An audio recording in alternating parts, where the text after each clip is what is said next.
Looking to break into Minnesota's legal cannabis industry? The next licensing round opens February 18th, and you don't have to navigate it alone. Jen Rice and her team can guide you through every step of the process at North Star Cannabis Consulting. Start with their free industry newsletter. Then let them help with license applications and business strategy to empower your success in this growing market. Don't miss your opportunity. Get professional guidance from a team that knows Minnesota's cannabis landscape inside and out. Contact North Star Cannabis Consulting today. Visit northstarcannabisconsulting.com to learn more.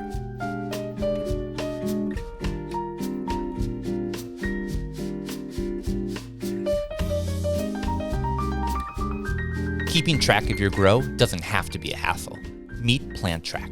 That's PLNTRK, a tool built by Minnesota growers for growers like you. Track every stage of your plant with intuitive progress bars for each phase. Stay on top of your grow with text reminders for watering, feeding, and photos. And when it's time to log data, it couldn't be easier. Just scan a QR code or tap an NFC tag to instantly access your plant's details and updates. You can even log your interactions for one or all your plants in just seconds. Ask detailed questions with the AI chat powered by your plant's data and get the help that you need when you need it. It's free for up to 8 plants. Go to www.plntrk.com now and start tracking your grow.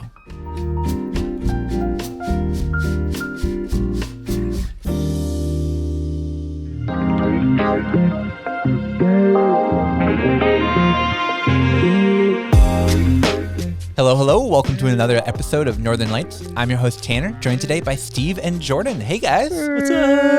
Welcome back. It's February. Happy to be back in the Seed and Sesh studio. Welcome back to Dabbler Depot. Yeah, it's a good week, guys. It's a great week. It's a great week to do some great stuff. Mm-hmm. Absolutely. Say. Yeah. We've got an action-packed episode. So much news we're going to be covering. We've got OCM applications coming out. We got off-reservation dispensaries opening. And we've got a new NPR article that I'm excited to dig into and talk about some fun stuff happening around the country. A little bit later, we've got an interview with Bryant Jones. Steve, that was a great conversation. I actually just got a chance to listen to it. So excited for you all to listen to that in a little bit here. And then at the end, of course, we got the high note. I gotta say, every week. Honestly, a little spoiler. My high note was that conversation with Bryant. Wow. Ooh, all right. Let's jump into it. Tanner, how you doing? I'm doing well. It's been a busy week, that is for sure. But I'm happy to be here. I think we got a lot to cover, and it just feels good. It feels good to have a lot of cannabis news. That's for sure. I feel like we're getting close. We're about to jump off the diving board. Yeah, I think the next couple of months are going to feel like decades, and I'm excited for them. But that's how it already is. Yeah, exactly. What a year it's been. Welcome to February 7th. All right. So, guys, I've been loving starting every episode, not just by jumping straight into the news, which is important. It's sort of why we're here, but also by sort of taking a minute to step back and play a little bit of a cannabis-themed game, if you will. Current events. Yeah. Now, this weekend, viewers are listening to this, just happened, was the Super Bowl. We're going to do something really silly. Do you guys want to guess who you think is going to win? Because we're recording this Friday, so we haven't seen it yet. And you guys are listening to this Tuesday, so you know. So are we going to sound like idiots when I say definitely the game is going to be tied? Did the Chiefs win? Did they? We don't know. Did they? I know that there is an Eagles fan in the building, and who obnoxious. Fly, Eagles, fly. Yeah, there we go. I've heard him fucking say "Go Birds" like 74 times just today. Shut the fuck up. Anyway.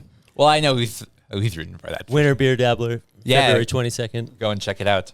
Oh, I'm looking forward to that one. All right. So, but getting back to this. Yeah. So the Super Bowl, it happened. I watched it. I'm going to say that. It's Friday. I at least watched the halftime show. Yeah, absolutely. Kendrick Lamar was out there. I'm excited to see that one.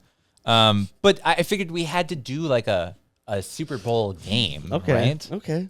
Yeah. Tell us about the game. All right. Now, I was trying to think, like, how do we really channel that Super Bowl energy? Like, do we just... That New Orleans jazz. Yeah, or maybe we just smoke, like, a giant bowl. A jazz cigarette. Just, like, and call it a game and just No. Instead, high percentage chance of happening. yeah. All right. Instead, what we're going to do is we're going to play a game called Soup or Bowl.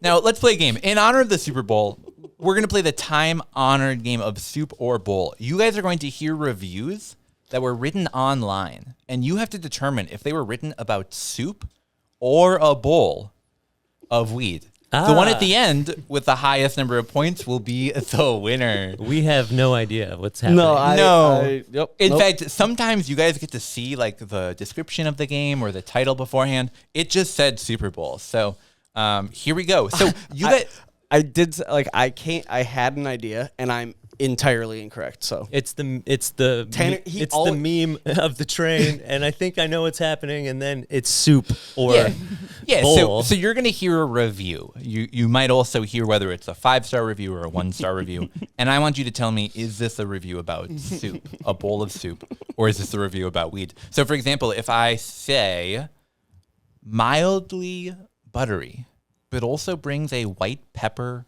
garlic to it, am I describing weed or am I describing a bowl of soup? I don't know, Jordan. Is he?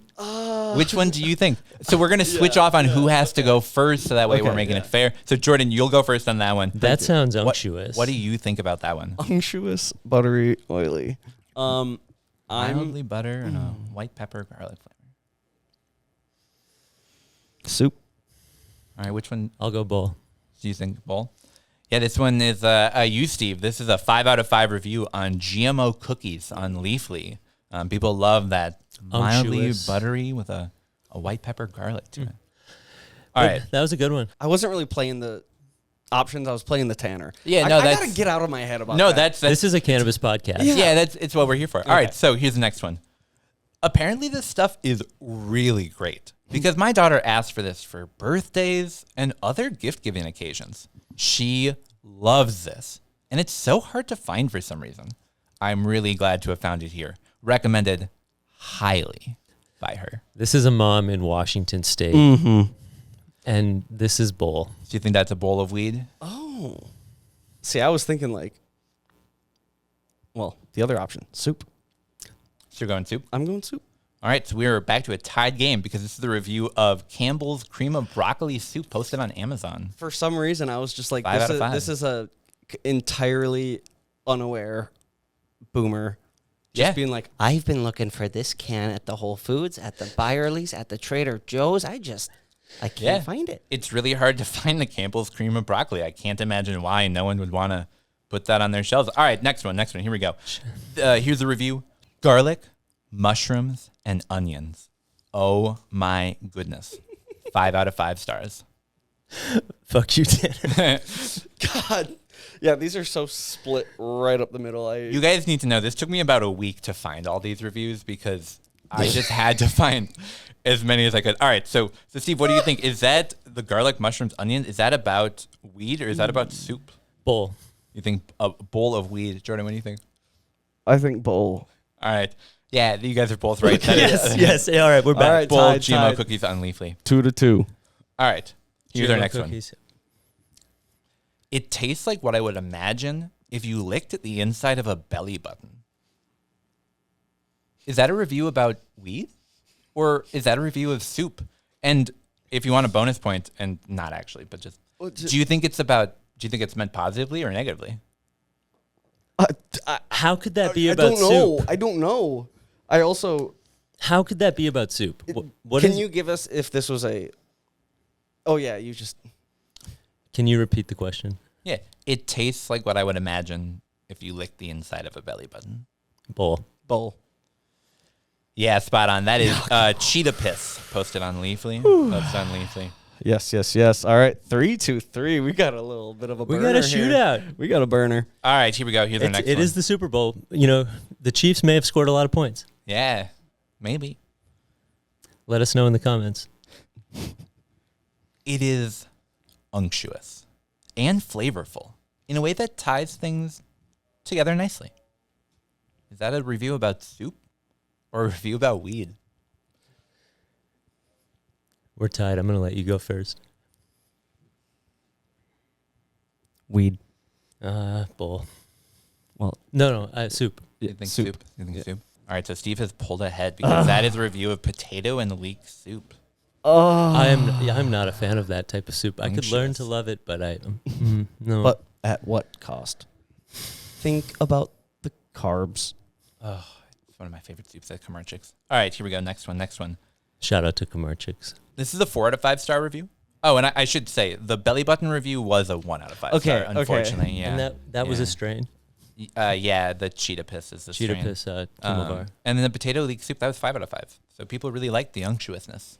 Yes, that makes sense, right? I mean, I always love.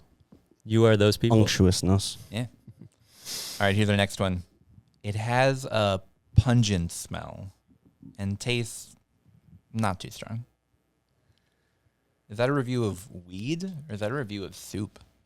Bowl. You think a bowl of weed? I'm also going bowl of weed. All right. Yeah, that is a review of cheese, the cultivar posted on Leafly. Mm-hmm. We've only got 2 more here. So our 5 to 4 bad guys. I'm glad someone's keeping track. Yeah. All right. I'm always aware when I'm losing. Yeah. All right. Next one. It tastes of feet. It's sour and has a weird aftertaste. Is that a review of weed or is that a review of soup? How could that be of soup? But that's the thing. It's Tanner. Think about it. It's Tanner. He's a game meister. We need to sing more on the show. Do we? Maybe we feel that way, Steve, but we were Grammy nominated last season. We were Grammy nominated last season, but that wasn't for our show tunes. Yeah, that's true. It was for that rap that we did. I'll go bowl. All right, you're going bowl of weed. What did that last one start with? Just read the first part of it. It tastes of feet. Yeah, I'm going soup. All right. So you were 1 point ahead, and now we are back again tied because that is soup. It's the Harvest 2000 hot and sour soup. All right, so now here is our tie-breaker one. Oh, my God. We're in double overtime. We are in double overtime. Final review.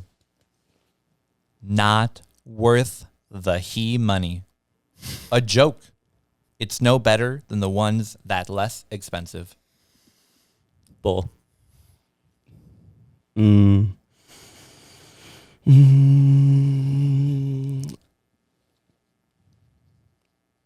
Soup. Well, that was a 2 out of 5 star review of Maruchan's ramen chicken instant noodles. Meaning our winner is, in fact, Producer Jordan. Congratulations, Jordan. From the Dabbler Depot studios. Incredible. You have won this year's Soup or Bowl. You can go around and use that as bragging rights. This year, when you go to a Super Bowl party, you can say, I don't need to watch because I already know who won. It was me. I won Soup or Bowl. And I'm the only winner that matters. And you're the only one who knows. Yeah.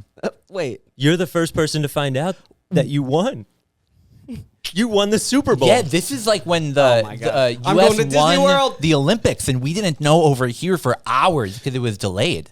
So over the next 3 days, we just get to live with this joy. I'm riding this one through the abysmal loss that we all are going to experience while watching that Super Bowl, except for the halftime show. Jordan, this is the win you needed. This is honestly, after the week we've had, yep, I'll take it. Thank you. Yeah. Well, I imagine the Super Bowl is probably going to be pretty similar, which is where it's going to be neck and neck up until the end that someone wins because they can properly identify soup reviews. No, guys, thank you truly for playing that game. That was absolutely a stoned idea come to life, and glad that we can now say we've played Soup or Bowl. I want to know which games you come up with that aren't stoned ideas. What do you mean? Because, it's funny that he just has to distinguish, like, oh, this is a stoned idea, but I feel like he said that about every... Oh, when I was a social studies teacher, I came up with a board game called Win the Governor's Mansion. It was based upon Monopoly, where you go around and you have to win enough votes to be able to win the Governor's Mansion. Mm-hmm. My favorite one was there was one tile that you landed on that was a lutefisk scandal. And if you landed there, it sent you back like 8 squares. So it makes sense. Yeah, but that was one of my sober game ideas. Of course, yeah. It sounds like for the kids. Responsible, professional. Yeah. Yep. Well, guys, it was a busy week in the studio. You know, we had a lot of games that we were playing, but of course, it was a busy week over at OCM as well. The Office of Cannabis Management. Yeah, well, should we jump into this week's news? So we are at the precipice, standing at the doorstep. We are, walking through the arches. Martin Luther King Drive. Absolutely, yeah. Whatever metaphor, analogy, visualization that you want to use, we are mere moments away from applications actually really going out in that first round of general and social equity licensure, which is pretty exciting. You know, we had sort of the excitement of pre-approval, and then that was sort of rolled back a little bit. But now the excitement is here yet again, and I'm excited. There are many folks looking to become applicants. Yes, there are. And we are here. So we got to time stamp this so that people know. We're recording on the 7th of February. But it's coming out on the 11th of February. Exactly. Those applications, that window opens very shortly here in just about a week from when the episode is released. And this is the last episode before those applications open up. So listen up. And as of our recording, we don't know what those applications look like. Huh. Yeah, they haven't yet released what that application is. We can assume, I don't think it takes a legal expert to assume that it's probably going to be pretty similar to the pre-approval round. Sure. The statute that they're driving it from is pretty similar, so we can expect them to be pretty similar. But I will say, I was certainly hoping that for people that were going to be applying this round, they were going to be given more than just a 7-8 day window to start their application. Mm-hmm. No, this is just 30 days. Yeah. So you are going to have 30 days from the day that application comes out to the date that it needs to be turned in by if you want to be considered for round one. They're looking for sprinters. Uh-huh. They definitely are. And sort of like how we saw during that pre-approval round where it's a hurry up and wait, hurry up, wait, hurry up, wait. Mm-hmm. It's seeming like this is going to be pretty similar. So we should clarify that cannabis event organizers license are actually not going to be part of this first initial round. They want to get people producing cannabis first, getting those retail stores situated. They're also not going to be doing hemp edible manufacturing or retailer during this round. That's coming in the fall.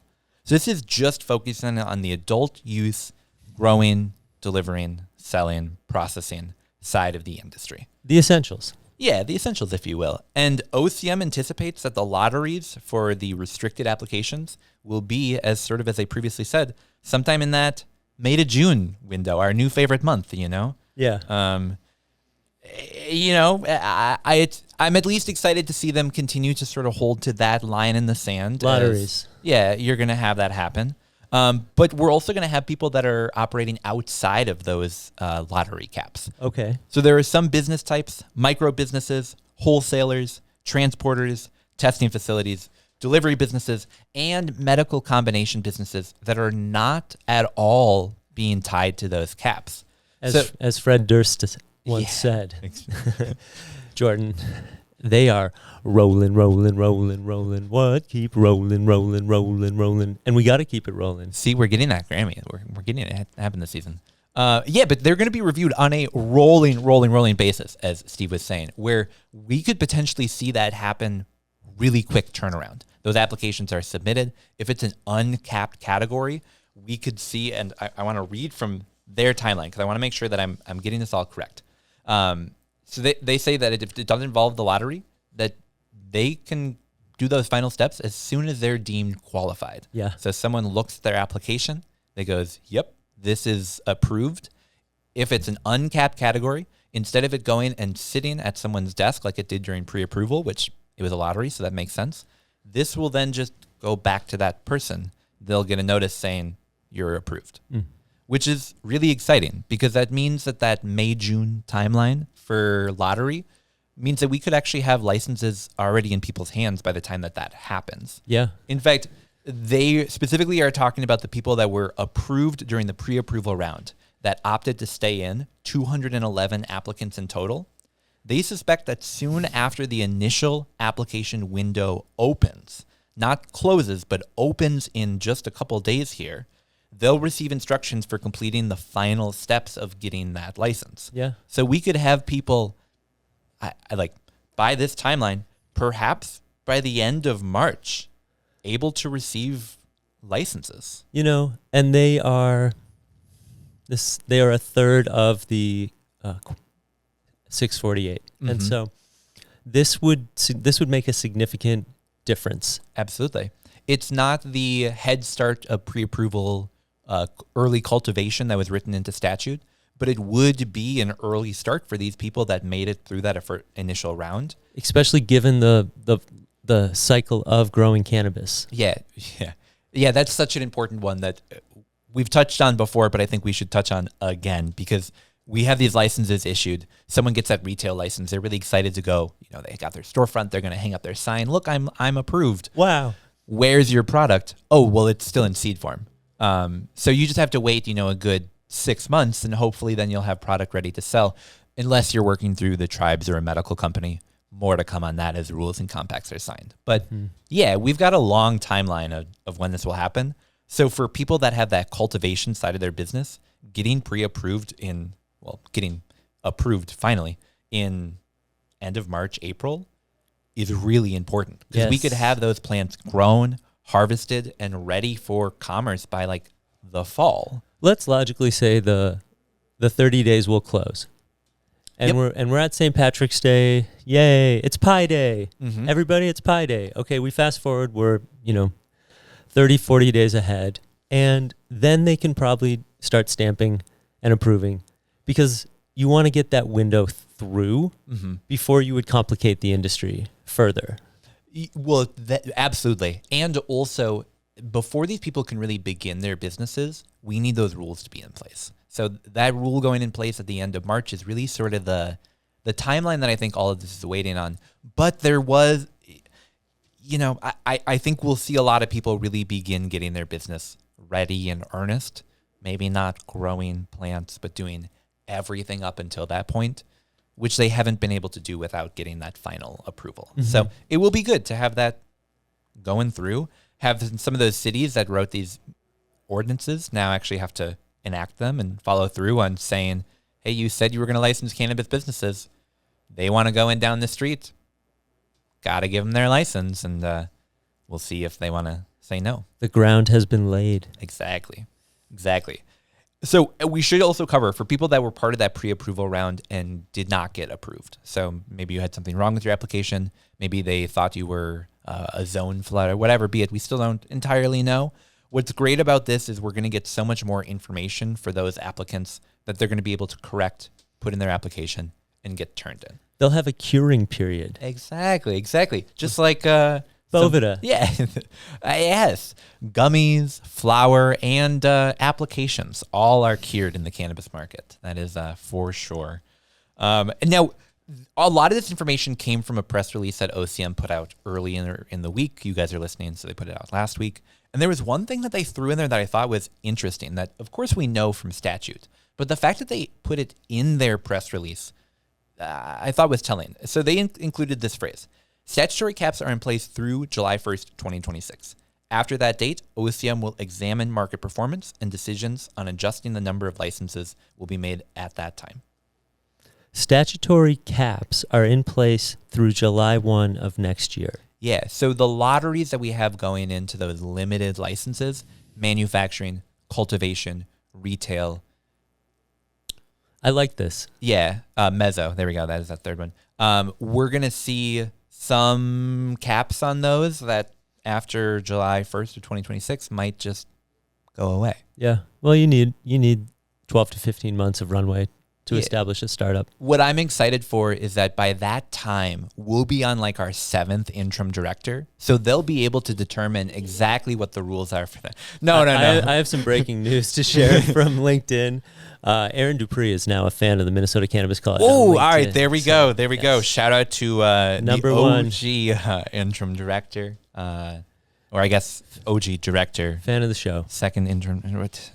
We've had a lot of directors. Well, we still don't have a director. No.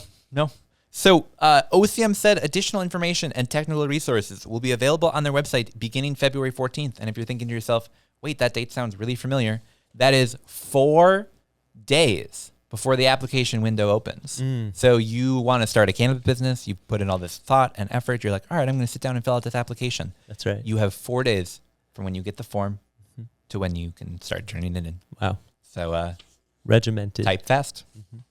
They are holding office hours. They are, and we should definitely make sure to include that. Depending upon what license type you're looking to hold, they have different office hours that you can attend virtually, ask questions about what different licenses are available, and, get answers to those questions, which is good. And we should say, we're making jokes about OCM, but man, we're seeing progress towards licensed adult use cannabis businesses in Minnesota. It's slow, but it's exciting to see, that within just a couple of months here, some of the people that we know that have been in the hemp world for years or operating in the trap world for a lot longer, micros, or a little bit of both, will suddenly be licensed legal businesses in Minnesota, which is exciting. Wow. And the Democrats are back in St. Paul, so maybe we can put some bills together. Yeah, maybe our house will do something. Our house? I heard about your house. Yeah. 4 plants. Oh, man. Let's talk about it. Do you have mice in your house? Because I do, and I don't like it. Jordan, have you ever had mice in your house before? Constantly. All right, so what I would recommend is if you're awake at night and it's like 11:30 at night and you have a podcast to record the next day and you see a mouse run across your floor, you should think to yourself, I didn't see that. And you should go to bed and you should move on with your life. You shouldn't sit on a chair with your legs up off the floor with a bucket, waiting for a mouse to come out from behind the shelf, seeing them come out, going for them when you miss, seeing how they came out and shoving it with wire, waiting for them to come out, doing that again until about 4:30 in the morning. At one point, I was really proud of myself. I did get it out from behind the bookshelf. I used a broom and I brushed it into the hallway.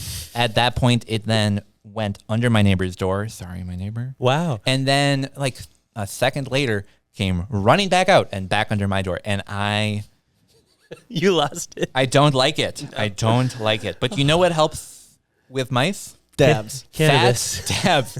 It does. You can sleep to the sound of mice crawling across the floor if you just do large enough Jazz. jabs. I did have one mouse in my house, and I found it, and now it's no longer in my house. There you go. I found a mouse, and it was very sickly, and I brought it outside, and unfortunately probably died out there. I found another one, and I released it outside, and I was like, I did it. And then I read online, and I was like, oh, I released it like right outside. It probably just ran right back in. 100%. So I had that. caught another mouse 3 nights ago, the night that we talked, when I was like, I caught a mouse in my house tonight. And I brought that one 4 miles north, dropped it off in a wooded area, and it's probably living its best life right now. I have now switched my mindset, and I now have kill traps, and I feel bad about it. But I was gonna say, like, it's sort of like a 3-strike rule. Is my thought. Is, Four balls and you're walking. yeah, I will say I think the reason that it keeps coming into my apartment is because I did at one point, before I knew I had mice, have a plastic bag with some THC infused pretzels in it on a place that was easily acceptable to a mouse. Came back and there was a hole in that bag and some half-eaten pretzels. So I think the mice think my place is just really chill. And this is where you come for the munchies and the edibles. And so they just keep coming back looking for the gummies. They're pro-cannabis. They are pro-cannabis mice. Wow. Well, on that note, we're going to take a short break. And when we get back, we've got even more news talking about dispensaries all over the state. We'll be right back.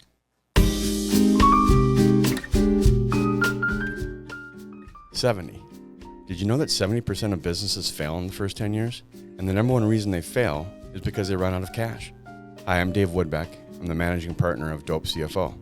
At Dope CFO, we help cannabis business owners beat the odds by providing financial leadership. Yes, we handle bookkeeping, accounting, and taxes, just like any accountant. But as one CEO recently told me, the last thing I need is another accountant. I need a partner who can help me achieve financial success. So take the first step towards financial success. Scan the QR code now and start your free assessment.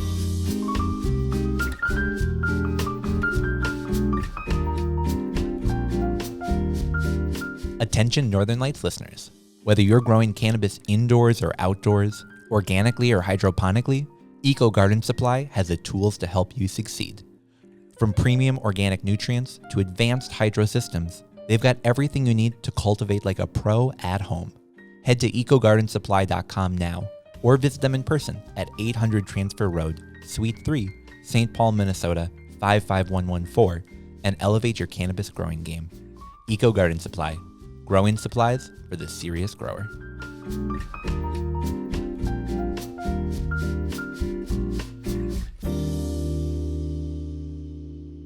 And we're back. All right, so we were talking about dispensaries opening across the state of Minnesota because of adult use licensure. But there's other ways that dispensaries have been opening across Minnesota, which is our tribal nations. Yes. All throughout Minnesota, we see adult use dispensaries. I believe there's 4 currently open. There are a couple slotted to open soon. It's exciting to see that industry continue to evolve, and it sounds like it's evolving off tribal land. And we've been hearing about this opportunity for a number of months.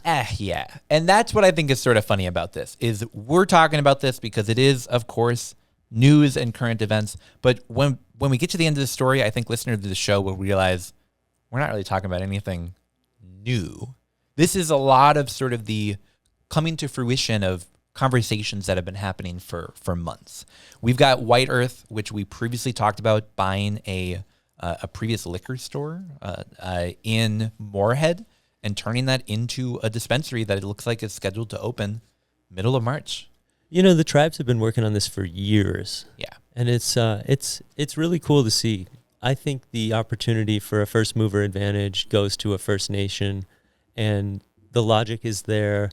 It's a plant, it's a medicine, it's medicinal, and it's meant to be meditative at times. Yeah, and the Twin Cities of the West. You know, you got it in Moorhead. It's a cool way to tap into that North Dakota market without explicitly. Strategically being on the border is an advantage in the cannabis dispensary market. Totally. And it's cool seeing some of the numbers behind the scenes. So they have a grow facility. They've been growing about 700 pounds a month to supply various dispensaries across Minnesota. And they've scheduled to double that because they're also opening a location in St. Cloud.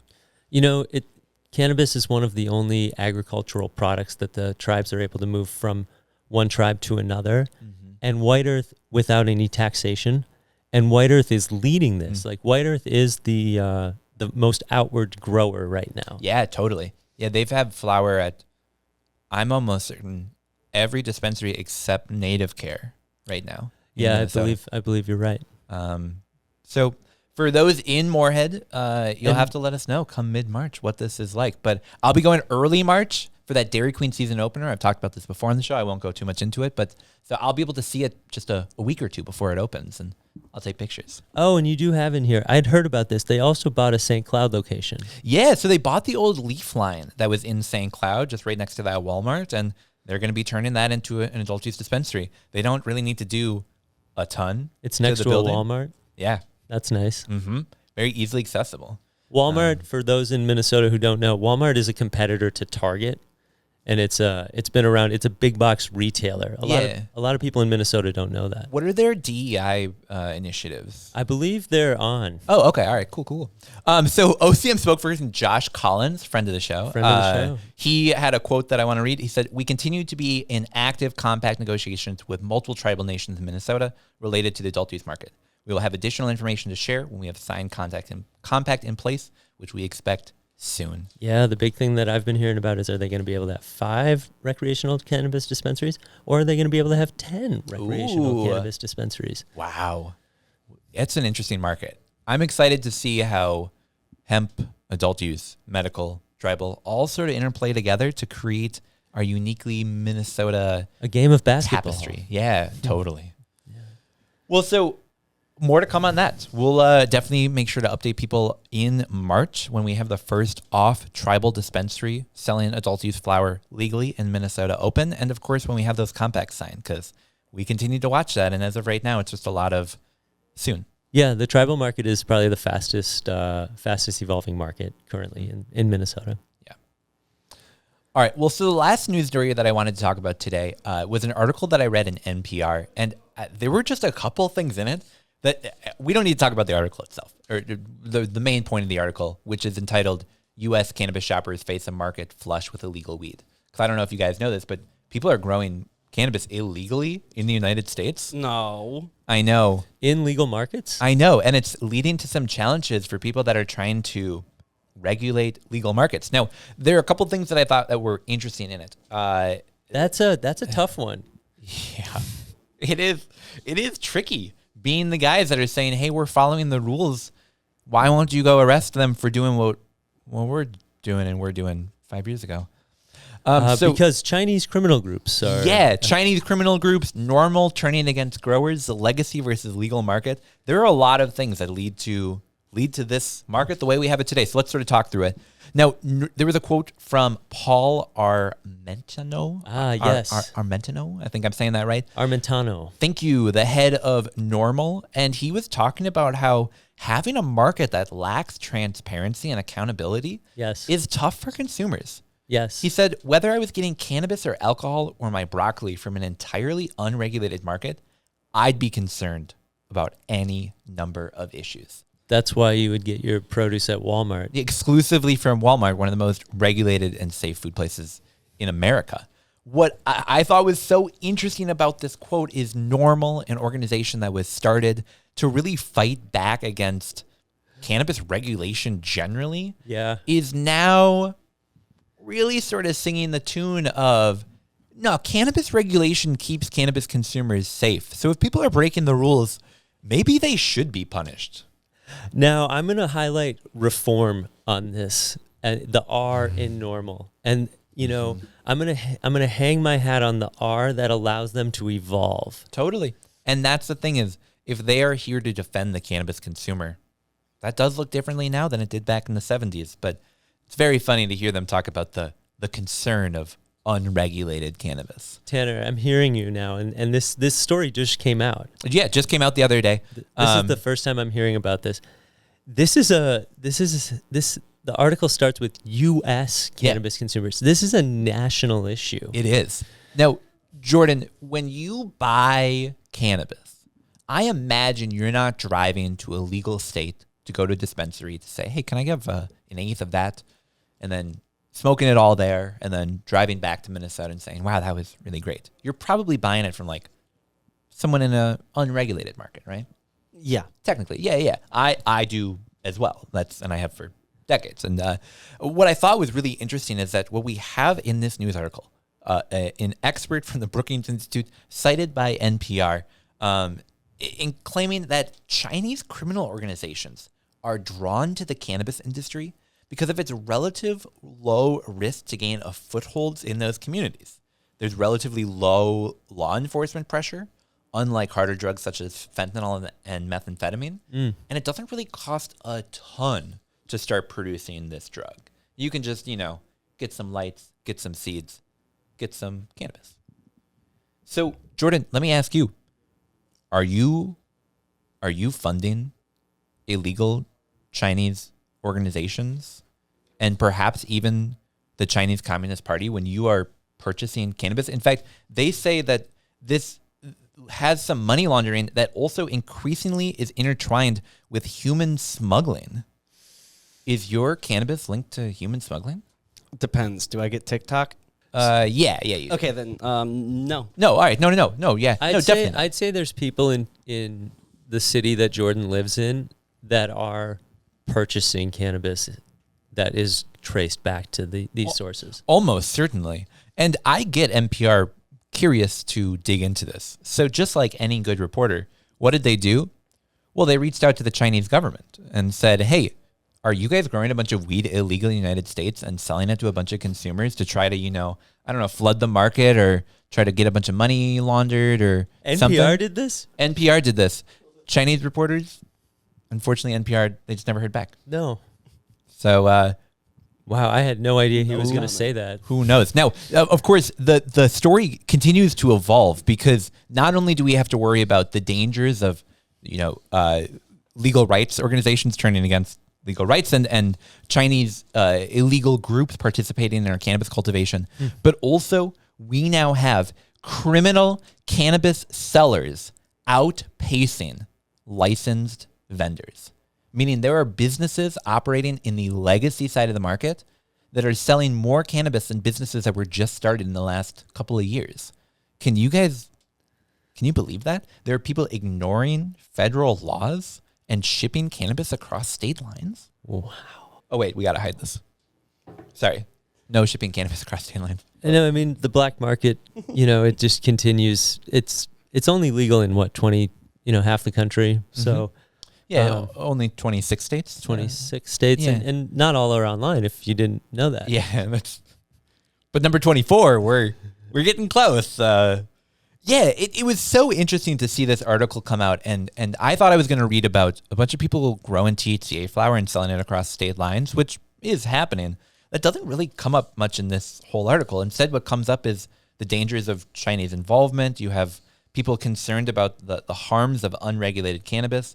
You have people talking about the black market having product that was indistinguishable from legal regulated products. So consumers just can't even tell, is this a safe product or is this a dangerous? I just think there's going to be raise a lot of questions. And these banned pesticide and herbicides that are getting into the illegal product. So that's a grave concern, said the head of enforcement for California's Department of Cannabis Control. Absolutely. So I was reading this, expecting this whole article to end in this big reefer madness, I'll say, a swell of we really should be tightening the belts on this industry. But actually it went in an entirely different direction.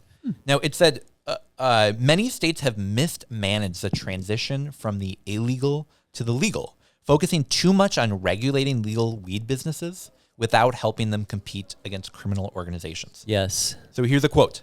After states pass legalization, they'll spend a couple of years. Where's that coming? This makes sense. Yeah. Coming up with a licensing regime and figuring out what the regulations are going to be and issuing licenses. But there hasn't been a lot of focus on what to do about the illegal market. And in a lot of places, enforcement just hasn't been a priority. Instead, what you're having is these, fancy roundabout licensure systems created to craft the exact type of industry that we want. And then we just have a bunch of people doing whatever they want anyways. It's like sandcastles. It's exactly like a sandcastle. You can build it so beautiful, but if the tide of the entire industry just sweeps towards that, you're wiped out, baby. It's gone. You're wiped out and you're forced to panic. Have you ever wiped out? You're like, wah, and you start being really chaotic. Too many times. I went to a rec center for the first time, and it was for $30. dangerous. Jeez, wow. Now, what I love only went once. I know, never again. Yeah, John gave me his visitor pass. Now, every single person interviewed by NPR for this project said they expect it to get easier as time goes on, as this industry just develops more and more around the country. As more people are buying through a legal, regulated market, there's going to be less people buying from their neighbors. You guys do buy tomatoes from your neighbors? Sometimes my friends give me tomatoes. Yeah, and you could go to your neighbor and say, can I buy the tomatoes you're growing on that plant over there? You could, but most of us just go to the grocery store. And I think what this study shows looking at other states is that most consumers, maybe not your home growers, but most consumers, they just eventually go to the store. Yeah, that makes sense. It's also easy to paint that picture, but we'll never know exactly how many cannabis consumers there really are. No. At least 5, I can tell you that. Yeah. 6. Maybe 6. Maybe 7. 7. At least a bunch, a million. Yeah, so if you're ever asking yourself, why should I grow my own weed? Why should I buy cannabis from my friends and family instead of from, some distributor from around the country? Just think you're fighting against Chinese money laundering. Yeah. Every time you smoke a bowl of some Minnesota-grown flower. It's honestly probably the most patriotic thing you could do. Yeah. I think they should send out some new checks for everyone, like reimbursement checks, but explicitly for weed. Like, that's what I use my... Subsidized. Yeah. Subsidized. That's the last one was for. Plugs, yeah. That and GameStop. Is TikTok still around? That's... Yeah, roaring. It's better than ever. Follow us on LinkedIn. Yeah. Follow us on LinkedIn. Oh, wait, you already do. Thanks, everybody. Thank you. All right, well, that's the news that we got from this week. That NPR article, I mean, obviously not a ton of news from it, but I just had to bring it in because I think it's so interesting. Anytime you have people talking about the harms of legal cannabis and illegal cannabis, not being the illegal cannabis itself, but the gangs, the wars, all of it, It's an ever natural battle. Yeah. All right, y'all. Well, we'll be back in just a minute with an interview that you're doing with our buddy Bryant Jones. So stick around for that. And then at the end, of course, we got our high notes. So stay tuned.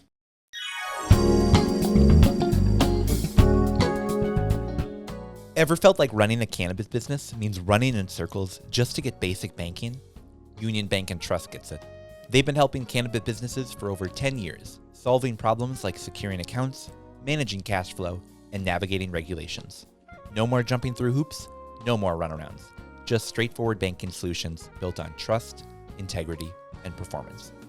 That's unionbankandtrust.com.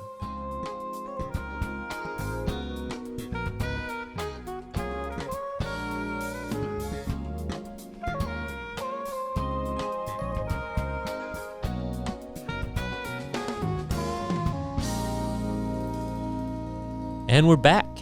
I'm here with the very special guest today, Bryant Jones. How are you, Bryant? Doing well, brother. How you doing? Absolutely great, man. It's good to be in this. It's good to be in the seat today. I've been looking forward to this interview. You introduced yourself earlier as a plant scientist, which I think is super dope. We've known each other. We've crossed paths back to 2020, summer of 2020, summer of 2021. Was it 20? I think it was 2019 even.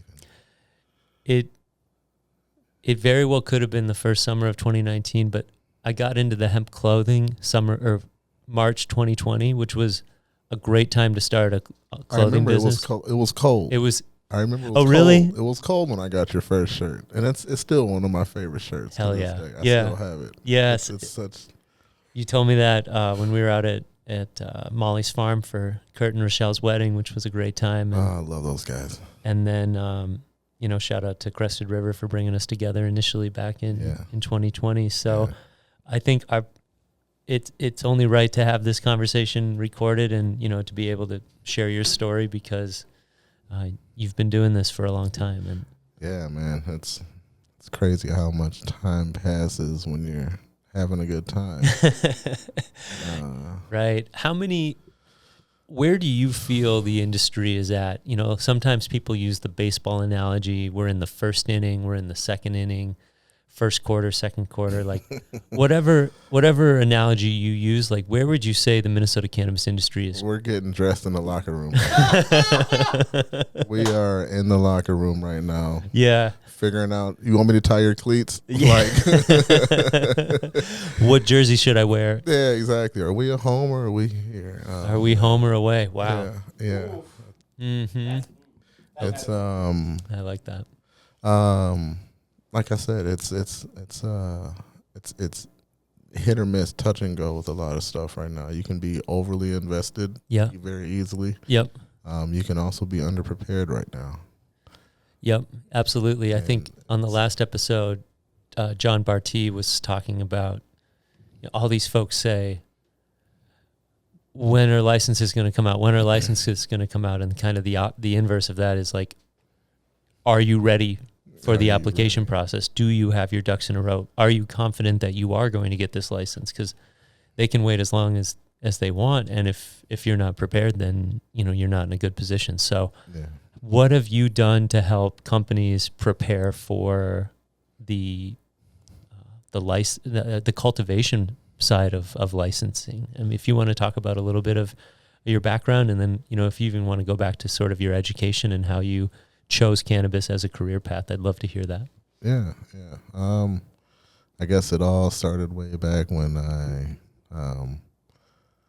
really wanted to dive into the secondary metabolism of plants. But that stemmed from a love of cooking. Okay.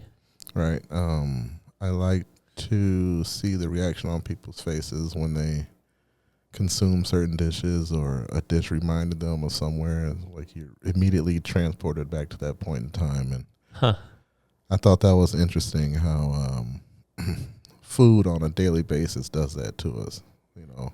Whether it's transporting us to a comfort zone in that moment or remembering a moment. It's crazy how that happens. So do you, back when you're recalling this, did you have some go-to dishes that you really were exceptional at cooking or that, you really tried to share with people? So I always like to perpetuate family dishes. So there's a lot of Southern cooking, home cooking, soul food. My great uncle was actually in Yogi Raj Achala Bates, so he was big in the Hindu community. So I actually grew up eating a lot of Hindu type foods. Okay. Wow. Indian foods, I should say. Right. And developed a love for curry, and it's so complex of a dish, but it's so so common throughout the world. Yeah. People eat different types of curries, but it's just what's thrown together, and it's interesting how complex the spice bill can be for a regular. It could be 13 spices, and you have to handle them differently. Some you have to roast. Some you can just go gather out of the backyard, but some you need to go purchase. Wow. So it's it kind of all started from that, and I really wanted to kind of perpetuate that cooking type of skill we had in the family. But then I was going to go to culinary school, and I just really had a calling to explore herbalism. And so I started doing herbalism first at the community college, and that really got, herbalism is centered around the secondary metabolism of plants. These are things that we extract from plants: essences, oils, thiols, sulfurs. We extract through human history. We've used plants for extraction for a lot of different things. So herbalism really focuses on that, and I just use that skill base as a springboard. And is the secondary metabolism of plants essentially what you're saying is we can extract things from plants that benefit us, and we can metabolize those things? So the secondary metabolism of plants is just a blanket term for anything a plant produces after Liebig's law is I guess achieved. So if you have Liebig's law, without getting too far into the weeds, Liebig's law is just something we use in plant science, stating that after the primary constituents of a plant are sought out or satisfied within the plant, then the plant does other things. So NPK, everybody knows NPK. Yeah, nitrogen, potassium. And it's just the phosphorus. That's right, phosphorus. Yeah. So once a plant achieves its Liebig's law, then it starts to do other things, and it starts to use constituents from those normal plant systems, different synapses, different synthases, and they build all the fun chemicals that we like to. I see. It's almost like Maslow's hierarchy of needs in a sense. Like once the plant achieves a certain level of foundational safety, then it's able to do more fun things afterwards. Exactly. Yeah. Plant doesn't really care to make other things outside of what it really has to, and insect pressure being the big thing of what a plant wants to make outside of its primary metabolism constituents. Then weather, abiotic stressors, soil composition is a huge one. Okay. So what's living in the soil, what's not living in the soil. Yes. What's living in the soil, what's not living in the soil. And that affects the overall, the output, I would say, is how important good soil is to the end product, right? Yeah. No, you'd be surprised how many people don't really know what a plant is. So, I ask people a very basic question. When you see a plant, what are you looking at? Okay. What is a plant? Yeah. What is it? Right. Okay. So what you're saying is a plant is, in my opinion, is made up of leafy material. So in that sense, it's a living item that has, it has a certain composition to it, right? So it's taken shape and it's created from. So what is that shape? When you look at a plant, is that gathered from the soil? Is it gathered from the soil? Well, it would come from a seed, which is unique to itself, but without the soil, it wouldn't be able to grow. So, but you see how hard that question is for anybody to answer. Yeah, it's funny because when you look at a plant, you're looking at gaseous CO2. Gaseous CO2. Yeah, you're looking at fixated CO2 from your atmosphere. That's the main constituent of a plant. So when you look at a plant, it's like you're looking at gas. You're like, wait, no, is that really what it is? Yeah. In a plant form or in a three-dimensional So form? the plant harvests the CO2 and it builds sugars. Okay. Off of which it also builds its structure. Sure. So it's funny when you can ask someone what they're looking at when they're looking at a plant. Some people may answer, well, it's something that's gathered from the soil, or it's no. When you look at a plant, that's CO2. Gaseous CO2 has been fixated into a structure. Wow. And the plant just... So where did you learn this?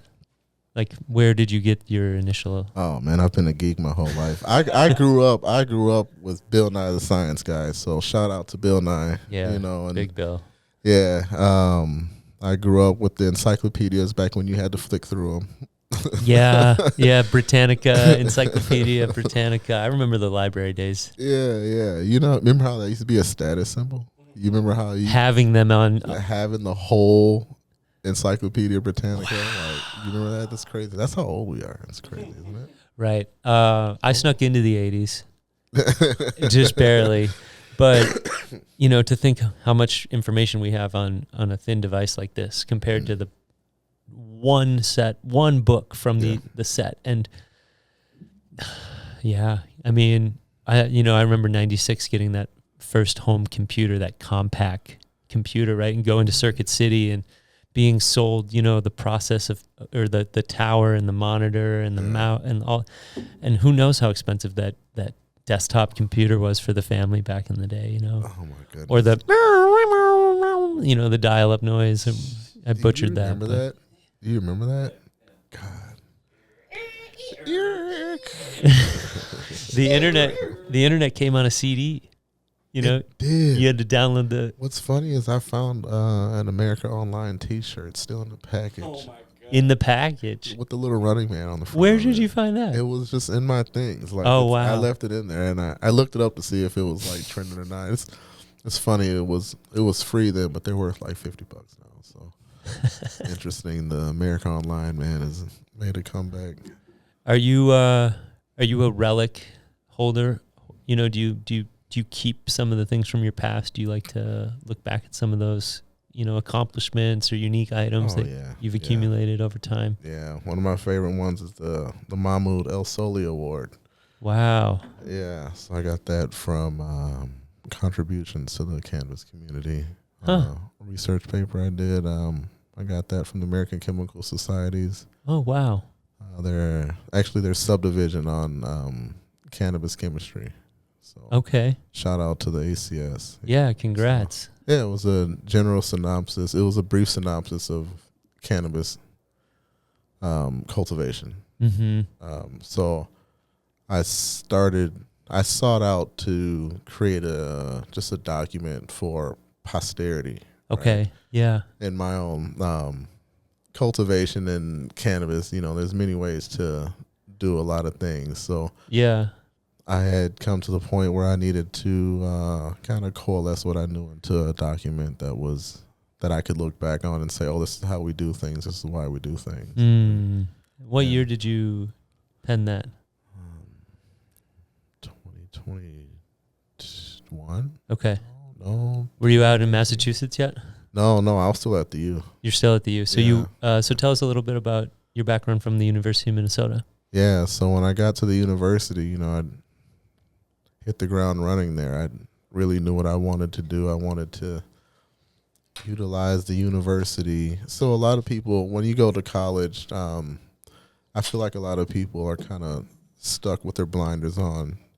They're so used to being in school and achieving the goal of what school is that you just go to the next phase and you just kind of do the same thing without really stopping to look around and say, well, this is a business. This is a company, which I don't have to pay the overhead for. They've got all this faculty, all these facilities. Great employees. Yeah. Great resources. Yeah. Shout out to the U of M, and it's all at your fingertips. So if you were to think about it like this, if there wasn't a college, but I wanted to construct, say, a campus where I could do X, Y, and Z and have A, B, and C experts. Yes. You'd be designing a university, right? You know, in order to achieve your goals, whatever they are, and especially when you're just trying to find what they are. So I think folks having that mindset, not rushing into college right after high school or not rushing into a 4-year university, that gap year, those early 20s, late teens, early 20s, I mean, it's so critical to have solid footing to set yourself up for success. And you alluded to it, but so often folks just run the race. Right into it. Yeah. And now it can be a slippery slope. If you're not motivated enough, that gap year can turn into quicksand. Exactly. But, if you know what you're doing, and I really spent that time to hone my craft. And when I got into college, I actually had to be convinced to go to college. And even more telling of that is I was instructed to go to college by the man who really got me into cultivation. Okay. Right. So this was back in the legacy days, right? When you wanted to learn your craft, you had to learn your craft. You couldn't be taught anywhere. So right, not publicly, not above ground, really. Yeah. So I was doing my apprenticeship, and when I got to the end of that, my sabu, as I call him, it's a Korean term equivalent to sifu. Yeah, Okay. He's a Korean man. Okay. So I asked my sabu, what should I do, man? And he said, go to college. And before then, I had kind of seen college as a quote unquote racket. Now, this is what you think of college when you're not going and you don't really have direction, right? You make excuses. Yeah. No, I don't really need to do that. Don't really need to do that. But I was presented with the question of, well, if you're so good in it, why can't you challenge yourself in it? Interesting. And I was like, wow, yeah, shit. If I am an expert, I should be able to challenge myself in the different paradigms of cultivation. Sure. So I was like, okay, yeah, I am going to seek out that's that goes to anyone out there. If you think you're an expert in something and you're really holding yourself back from going to college, how will you know you're an expert in that if you can't challenge yourself in that? Exactly. And it really stemmed from, being in college, you're afraid of paying for things that you don't want to do or learning things that you don't want to learn. And I saw when I got into college, I decided to turn that into a challenge as well. So I'm gonna make all my projects about cannabis. And was this undergrad? Yeah, this is undergrad. Which I would imagine is more challenging, given that it's the first set of degree. Exactly. Yeah. So I did the undergrad, and I really made all my projects about what I wanted them to be about, while still adhering to what the university wanted out of the project. I made my subject matter cannabis, or the things surrounding cannabis, inputs to cannabis, lighting, or whatever it may be, whatever the project was. I really made it. About what I wanted, and it made me study better too. Yes. When you're having fun doing what you're doing, you can't be convinced that it's necessarily work. So I end up geeking out on a bunch of subject matters that I wouldn't necessarily be paid to do or instructed to do or made to do, right? So if you're utilizing college and the infrastructure of having to do things on time, due dates, standards, well, then if you tilt it on its head and you really know what you want to do, well, now you're being made to do those things that you probably wouldn't have done if you weren't made to do them. You see what I mean? So it's like, oh, well, I'm only benefiting in this, right? Right. So, because you could just be sitting on the couch wondering if you can do those things. I like the intentionality that you brought to your academic training. Yeah. I really wanted to really utilize the university as like a pseudo company in which I was my own manager And even though all these different faculty and facilities are available, Mm-hmm. focus on the ones that's going to get me to my goal. Sure. What departments did you touch, and like, what are some of the highlights that you pulled from your time at the U? Yeah, from composing that paper to getting on, actually was instrumental in starting the university's first cannabis-centered course. Huh. Right. Wow. And I actually helped write some of the curriculum. It's still up and running now. The Okay. Science of Cannabis. Okay. Agro 2402. Shout out to Agro. Yeah. Shout out. And it's it was a uphill battle, because you had old paradigms of thinking and really things that needed to be reassured on the university that we're going to be teaching science of cannabis. It's not going to be how to grow class. It's not going to be, what's the best THC to CBD ratios. We're going to. That wasn't there yet. No, we're on the plant. We're on. They called our campus the Earth Muffin campus. So we're on the plant science campus, on the CFANS campus, and we're going to make this comprehensive, and we're really going to discuss cannabis scientifically, academically, historically, socioeconomically. And I helped design some of the curriculum. I helped get some of the speakers that were available to really make a class that was like cutting edge. Like if you wanted to have an instance where someone from your industry, an expert, just comes in and cracks open their notebook. Like, this is what we do today. This is what I'm doing today. And I really wanted to try and provide that knowledge at the university, that experience. So that's what the class was centered around. I'm actually doing that now. Okay. Again. Okay. Working with the Office of Higher Education. I wanted to ask you if there's any motion with the U as you've evolved in this industry. Not as much as I would. Not as much as I want. I think the university should have more of a hand in the cannabis education that's going to come out and what they're going to be talking about. But I understand that they're a land grant university and they can only get so close to it. But I will shout out the University of Minnesota. They've been very supportive in the development of this program with the Minneapolis Community Tech College. Okay. So it's going to be offered at the state level. Since we're legalizing at the state level, let's teach it at the state level. Yes. Have you spoken to Liddell Roberts? He's with the Teamsters. No. I'm going to put you in touch with him. Yeah. He's actively wanting to create more jobs in the state, and we need education for these people to get knowledge ahead of the work. Yeah. No, we I've designed one course already, which has been reviewed by the board. It's been okayed. Okay. It's just the amount of money it takes to build out a cultivation lab.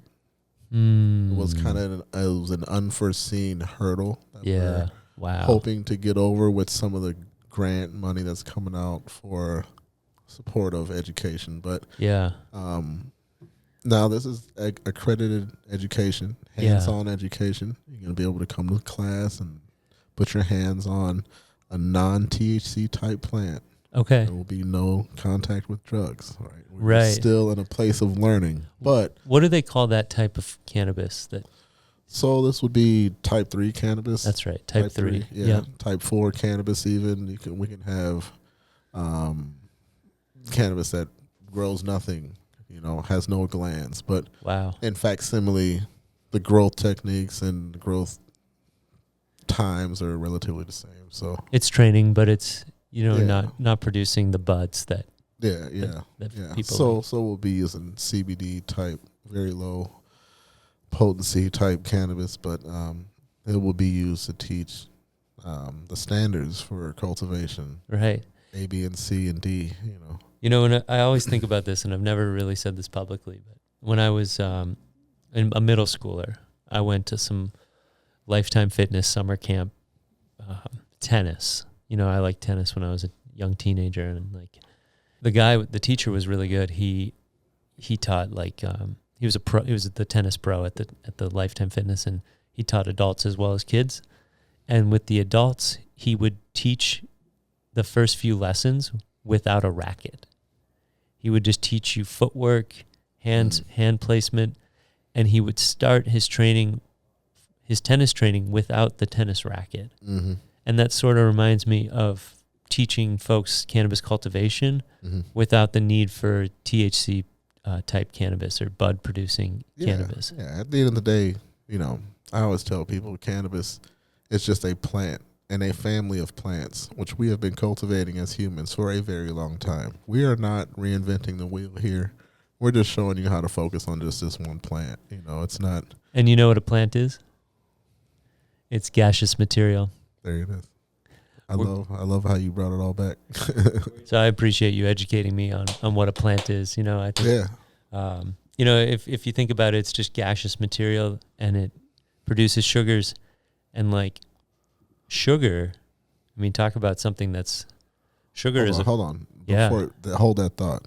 Even crazier. Isn't it funny to think that plants are little fission reactors?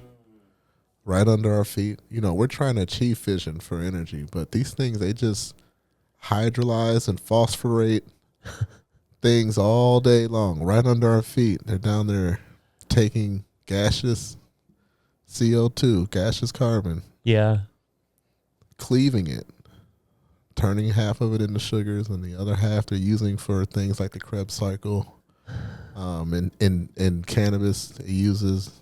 it hijacks some carbon from the Krebs cycle and uses that as the precursor for pyruvates, which are the isoprenes that make terpenes. Oh my gosh. I said, oh my gosh. Isn't that crazy? So it's like, it's plants are wild. Plants are wild. I love them. But what type of plants do you grow in the summertime? Like when you're not growing cannabis, What's the garden variety looking like? I really have an infatuation with cannabis, and it'd be crazy to say, but it's different types of cannabis. Was there a green thumb person in your family? Somebody who showed you what a healthy tulip bush looks like and what was there? Because I know my love for cultivation comes from knowing how to grow flowers, knowing how to grow shrubs and vegetables, the gardening. Was there a gardener in your life that Yeah, my granny, my great grandmother, and my pawpaw. And they would make me snap peas. That's my earliest connection with plants. Is snapping peas in the back porch. Okay. Getting ready for dinner, Sunday dinner. And wow. Yeah, that's just what it started from. Was it's all centered around cooking, but the herbs from cooking is what I started focusing on, and which got me into cannabis, because this herb, not only does it have an interaction with the body that is unlike any other plant we consume, we actually have a whole digestive and nervous system that's connected. Right. An immune system that's connected through the ECS. Absolutely. And that needs to be called out, because if you're working in the cannabis industry and you're not taking enough CBD to keep you from getting sick, I'm sorry. There's more CBD out there, and it will do your body good. The body needs it. The body can digest exogenous cannabinoids. We also produce our own cannabinoids. We do. And in stress, those times when you're hungry and your stomach is growling, your body creates its own types of cannabinoids to deal with that. But it should be taught just like the other body systems are. We know our skeletal system. We know the circulatory system. I like seeing the nervous system. I like seeing nurses out there that are getting into the Minnesota space, like Trisha Brown, for example, and she's actively talking about the ECS on her social media as she's working out. She's talking about how she's exercising her endocannabinoid system. She's generating endogenous cannabinoids. She's keeping herself healthy. And she's intentionally calling out the ECS's role in helping keep her healthy. Yeah, the ECS is the way you communicate with your body, right? It's that thing that when you get all snuggled in the bed at night and you're like, okay, it's time to go to sleep. What's going on in that moment to where you are actually relaxing? Your body is communicating through different systems. We know our immune system and we know our our muscular and skeletal system. But when you get an injury and those systems are communicating between each other, what is that? Oh, that's the ECS. Yes. That's the ECS. That's the ECS that's telling your brain, oh, we have a puncture in our skin. Our bone is broke. We need to start sending out platelets. We need to start this cascade of events to bring these things back together. That's taught through, it's understood through the ECS. Now, we knew these systems, but we didn't necessarily knew the correlation between us needing rest and our immune system ramping up at night. Like, why does that happen? What's going on with that? Through my understanding, that's the ECS. It transmits pain. It transmits cold through the. If you have cannabis hyperemesis syndrome, it's Would you say it's similar to like the mycelium that mushrooms provide? That's You see what I'm saying? I like that. And then to think that folks don't want to supplement this part of their bodies. Yeah, no, you can, and I feel like there's a slew of health problems that are diagnosable through cannabis. And not only that, can be attributed to either a lack of cannabinoids. Yes. Like you can have a system that's starved of cannabinoids. We used to have cannabinoids in our milk way back when. Really? Cannabis used to be wild. It used to be in the dairy. Because the cows would consume it. Yeah, Minnesota used to grow a lot of hemp. So those birds, they all would eat the seeds. You would have cannabinoids found in dairy a while ago, but not anymore. But then you have deficiencies in people's systems, and sometimes it can be related back to not having enough. I think cannabis in your body, or I tell you what, every day of CBD for me has worked out really well. Yeah. Yeah. And we're still finding out what it all is. Yeah. And I actually didn't find my CBD today. Oh. But I'm almost out, so I got to get some more. Yeah, you got to get on top of that. You're doing a lot. Like, you're on the Minnesota Office of Cannabis Management's Advisory Council. Like, that's an honor. What's that been like? I needed to be more involved. I'm on the board for expert in cannabis cultivation. I wish we would do more, but the thing is, we can't. We didn't have the structure to be able to do more as of yet. But I feel like under new leadership, I'm hopeful. I'm hopeful for what we'll be able to do. I know in there's a few things in the rules too. I know that some small business owners are going to be looking for some things to change. Right. There's some things we got to look at in terms of separation of medical and our adult use stream. That can be pretty expensive for small operators. Yeah. Things like keeping the security footage for 90 days, I want to say. Yeah. Imagine how expensive that's going to be for a small operator to maintain all that high resolution footage. Right. It's not just regular 950 or whatever, we could just 720, 480, whatever. Yeah, no Super Nintendo. We want we want the Sony. We want the everything. Yeah. You got to save that 10 years of tax records as well. Why is cannabis got to be this thing that's over and beyond way more detrimental to these small business owners' budgets? And look, the bias shouldn't be coming out of the OCM. If anything, the OCM should understand where the bias and the stigma lie and work around it and not accentuate it. I think there's even a developed stigma that has been brewing out of legal cannabis operations. So we think it should look this way. It should operate this way, when really that's just how the first wave of operations looked in the country. Sure. Right? And now we've seen, after those places have been operating, how they can operate. And we should be making policies and rules off of how they can operate. Yeah.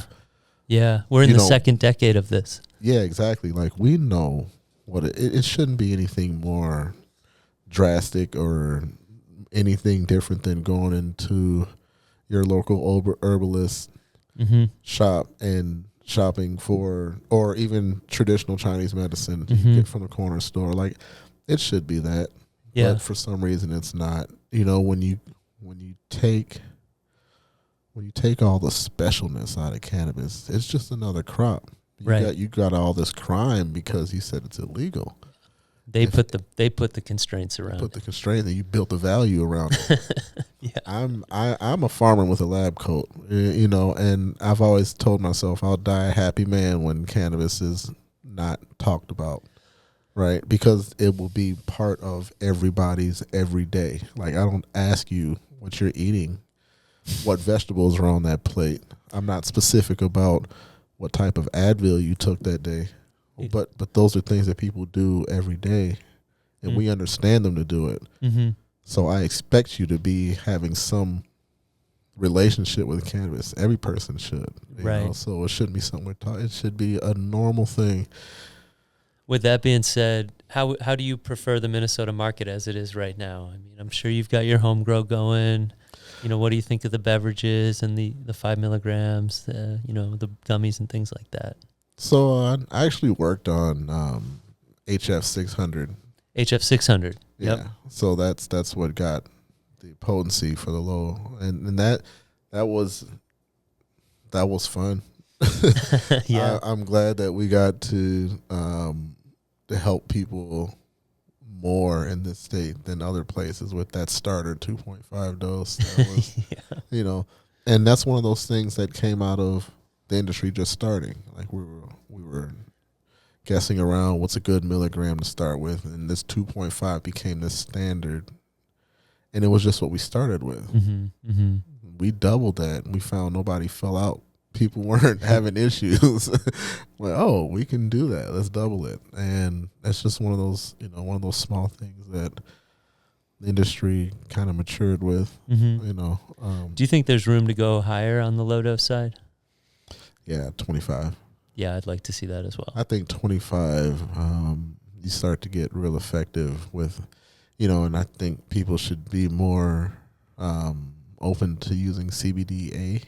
You know, it's way more bioactive in the body than CBD is. The acidic form of CBD. Yeah, so CBD tends to not, I don't want to say it's inert, but CBD follows its track, and it's very comfortable structurally as a molecule. Yeah. And it stays like that, and that's what it does. It's hard to crystallize CBD. It's harder than THC. THC it'll stay a liquid, but CBD is a little bit more potent when it's in the acidic form. And I just think people should use CBD. Yeah, and are we? I believe there are some products on the marketplace currently. Yeah. The OCM is okay with CBDA at this point. Yeah, they should be. Yeah. What's funny is the THCA, how that's sliding through. I mean, it is and it isn't it? Can we talk about that? How people are using this THCA as it's one of those things where in science, if you just have a little bit of training and understand what that is, you're like, isn't that how all THC is before we decarboxylate it?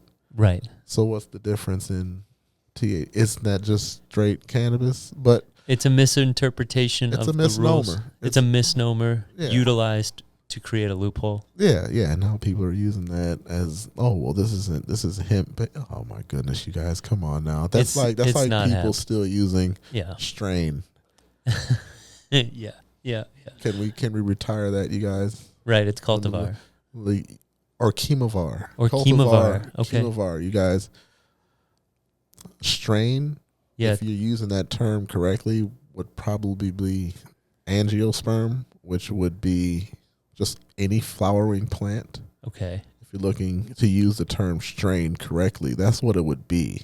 It'd probably be that. You can strain a muscle. There's strains of flu. right? Yeah. And so the closest thing that you could even use true breeding. So if we are using cultivars, if we're looking at using names for for anything when it comes to breeding, because everything's bred out now, you guys. The whole sativa indica thing, you guys rest that, please. Right. It has everything to do with the type of light that the plants get and the type of, for for a layman's term, the sunscreen that the plant makes. Huh. So we'll just use that as a blanket term for the type of cannabinoids and the type of terpenes and VLCs that it makes. It has everything to do with the blue light versus not blue light that they're getting. Sure. And you get a wide leaf or you get a skinny leaf. And depending on the intensity of said light dictates what type of constituents the plant will make. Like I said, those abiotic stressors. Yeah. Do you think any craft cannabis companies will take a leap and go out there and stand out and not use those types of words that are commonplace now? You know what? That's really going to be at the discretion of the people who are putting those terms out. If you want to progress the market and bring people into the knowledge of something, you're going to say, hey, this is what we used to say, but this is what it should have been. Yeah.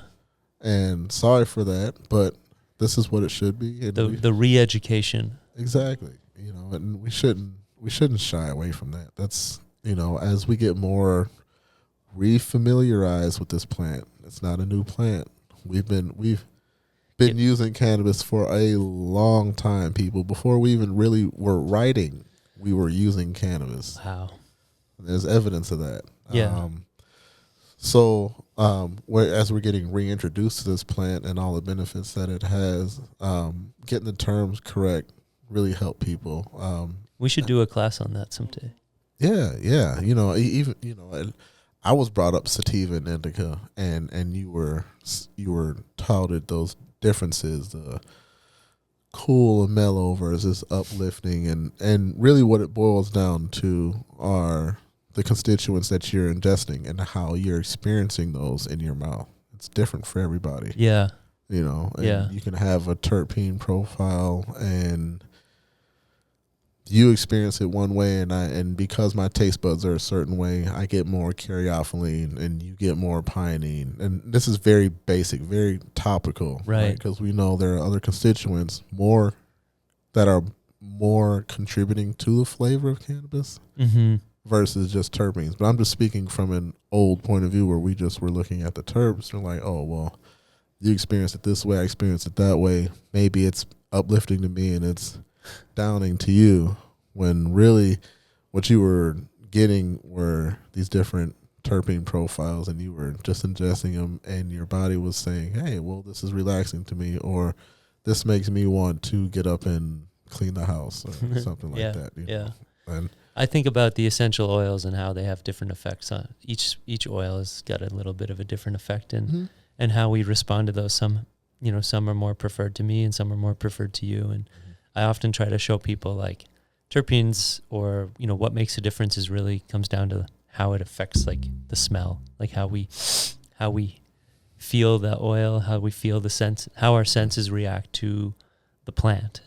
Really determines the high. Yeah. This is not new science. The old green cup, emerald cups. I've known plenty of cultivators in that, and they will always tell me it doesn't necessarily matter the potency of the cannabis. Sure. It's the flavor. It's always the flavor that's going to win. You could have a 12.5, and now I say air quotes because the way people consume cannabis and the potency of cannabis are really counterintuitive. And maybe we need to talk about this for a moment, because people grind cannabis, they chop cannabis down, they put it in a joint, they put it in a blunt. Yes. And you guys are wasting so much of the THC that was so painstakingly grown for your pleasure. You told me about this back at Rochelle's wedding. It's the science has been out, you guys. You know, what's the point in having a 20%? So you smoke a blunt, you're consuming 6 on par, maybe 7% of the available THC. And you just put a 22% potency in that blunt. You're now this is hard for some people, but when you're doing fractional math, so you're getting 6% of 22%. And now that, mind you, is only achievable when the cherry is at an even temperature. Nobody drags their cannabis mechanically. Temperature fluctuates, right? And we all know cannabis, the cannabinoids undergo different changes because of chirality. I don't want to get too far into that, but honestly, please do. Yeah. So when you expose cannabinoids to heat, they change shape. Yes. They change, which also changes how they interact in your body. So if you think about a blunt, the average length 4 or 5 inches, you're heating the front of it and you're dragging that heated smoke through that. It's changing all the cannabinoids in that ahead blunt of it all the way to the back of your mouth. So not only are you consuming a percentage of that percentage, right, but now you're changing the things that are behind this. So now we're talking about thermodynamics. We're talking about an insulated cone. It's kind of a calorimeter if you want to get even more geeky about it. And now you're consuming a percentage of this thing that you've gone out of your way to get this super potent cannabis. Right. Paid a premium for it. Yeah. Okay. Now let's look at a joint. A joint thermodynamically, only because it's shorter and it's a little bit thinner, the thermodynamics of the cherry allow it to heat more evenly. Okay. So your potency goes up about 9 to 10%. I'm not even going to say 10%, about 9.5% of the available THC that you've gone through. Now, mind you, you've lost some because you've ground it up. If you're using a grinder, stop. Well, that's why I brought this bag out, because I wanted you to share with the audience what you shared with me, which is you prefer to break down your buds by hand. Is that correct? Yeah. If I break down a bud, if you don't want to lose anything, the best way to break down cannabis is on itself. Yes. Iron sharpens iron, right? Okay. And the same principle goes for cannabis. Now, if you take cannabis, you can rub it. Wow. And when you rub cannabis, what you start getting are small inflorescences that are just perfect for rolling. You're starting the fire before the fire is lit. And the cool thing about this is that you're not losing any potency by touching another surface. And these pieces are as potent as they can be. Yes. For rolling, if you're going to roll, right?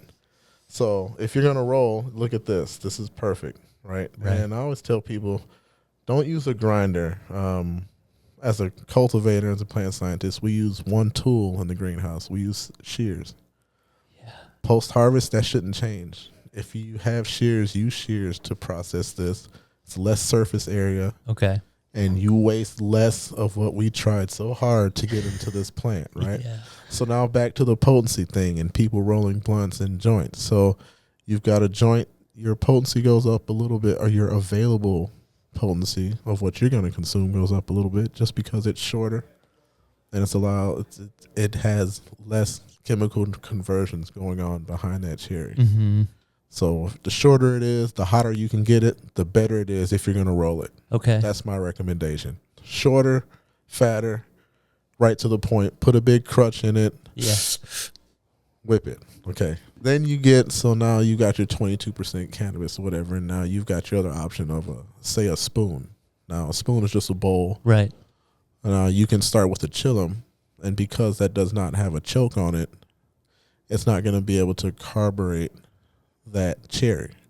So unless you are slick with how you vent your chillum, and you can get your cherry rolling real hot, and you have an more even burn, and you're able to consume more of the available THC. So when you're in a bowl or in a chillum, something like that, it shoots up to 65 to 70% of that available THC.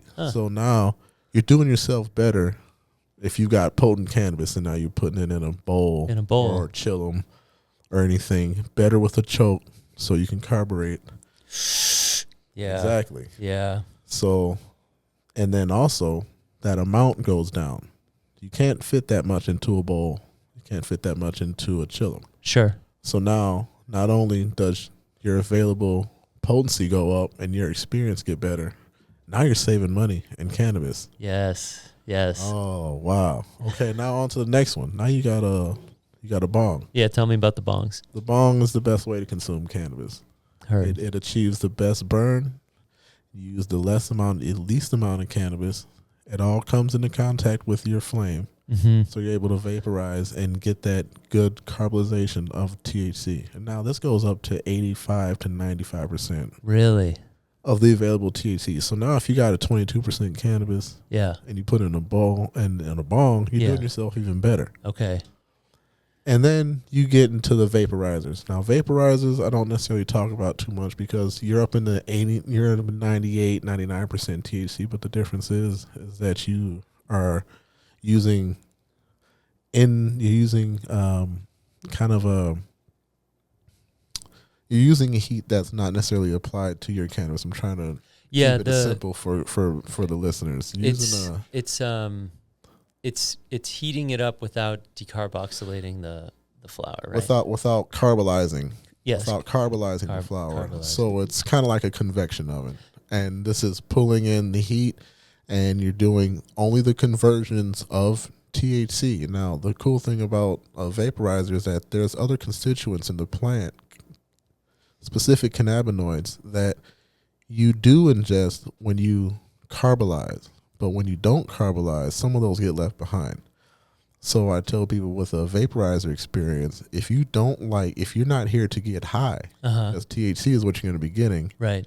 And little do you know, some people are so used to these other cannabinoids, they don't know that they like them until they switch to a vape. Yeah. And then they're thinking, oh, this is the best way to consume the most amount. Well, now you're leaving behind other things that you were consuming that you are used to consuming. Okay. So then that's why people don't stick to vapes, because they're like, oh, I feel like I'm not getting as high. Well, there's other cannabinoids in there that you're used to, such as CBN, that you like. Yeah. It's sedative. That's really the big one, is CBN. Yeah, it is. Yeah. People think they're getting stoned and you're really CBN heads. You're not THC heads. And here's a tell for that too. So I'd always tell someone, if you've got a blunt, take that amount that you were going to roll in that blunt, lay it out, and consume that through a bong. Mm-hmm. See if you can get through that amount. Most people will say, oh, well, it's because it's too much smoke. Or, no, you're higher than you're used to being, and you can't get through it. So welcome to getting stoned. Dude, so many things you're saying just make like the last 15 years of my life just like click into like clarity. I'm like, because like I've arrived at like a lot of the things you're saying, I've arrived at through just pattern recognition and just the least scientific data gathering as possible. But like I've arrived at, I like, you felt it. If I'm smoking something, it's gonna be a joint or the bong.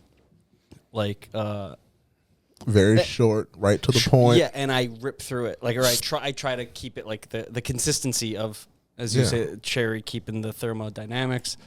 Yeah, wow. This is enlightening. Yeah, no, it's funny because a lot of people. No, this is the Northern Lights podcast. Yeah, boom, boom, rim shot. So yeah, that's why I tell people. People think they're stoners and they're really not. I like that you call that the CBN heads, because like I've been vaporizing pretty heavy. I got the Stores and Bickle hat on, and like it's because it doesn't get me too stoned, and it's just the right temp, and I like the ability to tweak it, with temperature and things like that. But I do miss the bong rips, because I'm not getting as high as I once if you did. got a bong, don't try and load up a big bong. You guys smoke snaps, the small little bowls. Get right to the point, and I guarantee you, whatever amount that I can smoke 6 gram blunts, you are wasting. I dare you to smoke 6 grams out of a bong. Come talk to me in the morning. Right. I mean, I think that was really enlightening and relatable, because, Jordan, big joint guy, likes to take the dog walkers out. He's, he factors cannabis into kind of his dog walking routine. For me, no dog, young family, not trying to get too high, but I do appreciate the feeling of cannabis. So I like to vaporize cannabis and do it kind of discreetly at the same time. Yeah. And then, it's efficient, isn't it? It's very efficient. Yeah. Efficient. And now that you've taught me exactly kind of how to grind up flour with flour, iron strengthens iron. I'm gonna try that. I mean, what I like about your approach to cannabis, Bryant, is that you're unabashedly pro cannabis. You're not afraid to get your fingers sticky, talk about the benefits of it, educationally as well as professionally. What are your biggest, not outcomes, but what are your biggest excitements, or what are you excited about in the next 12 months when it comes to the Minnesota cannabis scene and the professional opportunities that folks like you who've worked hard to get a background in education, like, what are you hoping to see with this industry? Accessibility and equity. Accessibility and equity. Yeah, those are the big ones. I like demystifying cannabis. Like I've done a lot of the hard work. Yeah. A lot of the science, and it's just like I can present this topic to people in a very digestible way. Yeah. And get you to achieve your goals that you have with cannabis, and that's that's the point of making the curriculum, right? And also, like, I like our small craft that we're going to be having here. In most states, cannabis kind of reaches a norm, a floor, we like to call it. Sure. And it's just like, this is what we're making for. It's a combination of regulation, cost, and availability, and that kind of creates the floor bud in every state. Sure.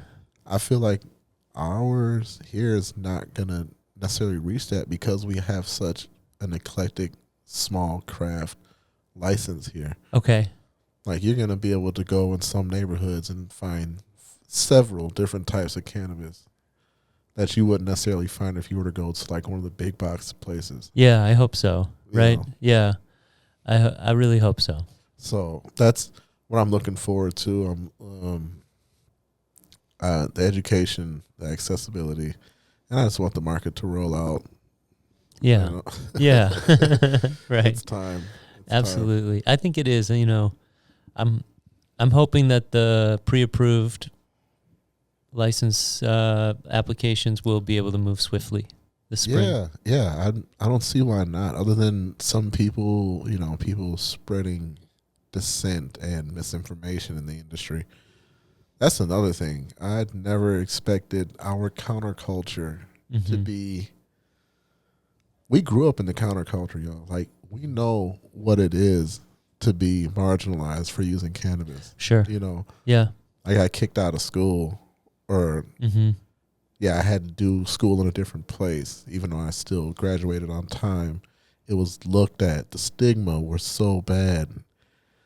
There's people there's people in the counterculture who've been doing this since we were young. There's people who were before us who's been doing this. Yeah. And now, since legality, there's these new people in our counterculture, and they are fracturing, and I don't like it. Yeah. I used to be able to go anywhere in the country, and my connection to cannabis would break down racial walls, socioeconomic walls, anything. Right. And it could be a simple gesture of that. Sure. Back in the day when you didn't have cannabis and you were on the road, you could flag someone. It was a flag. Everybody knew what this was. Yeah.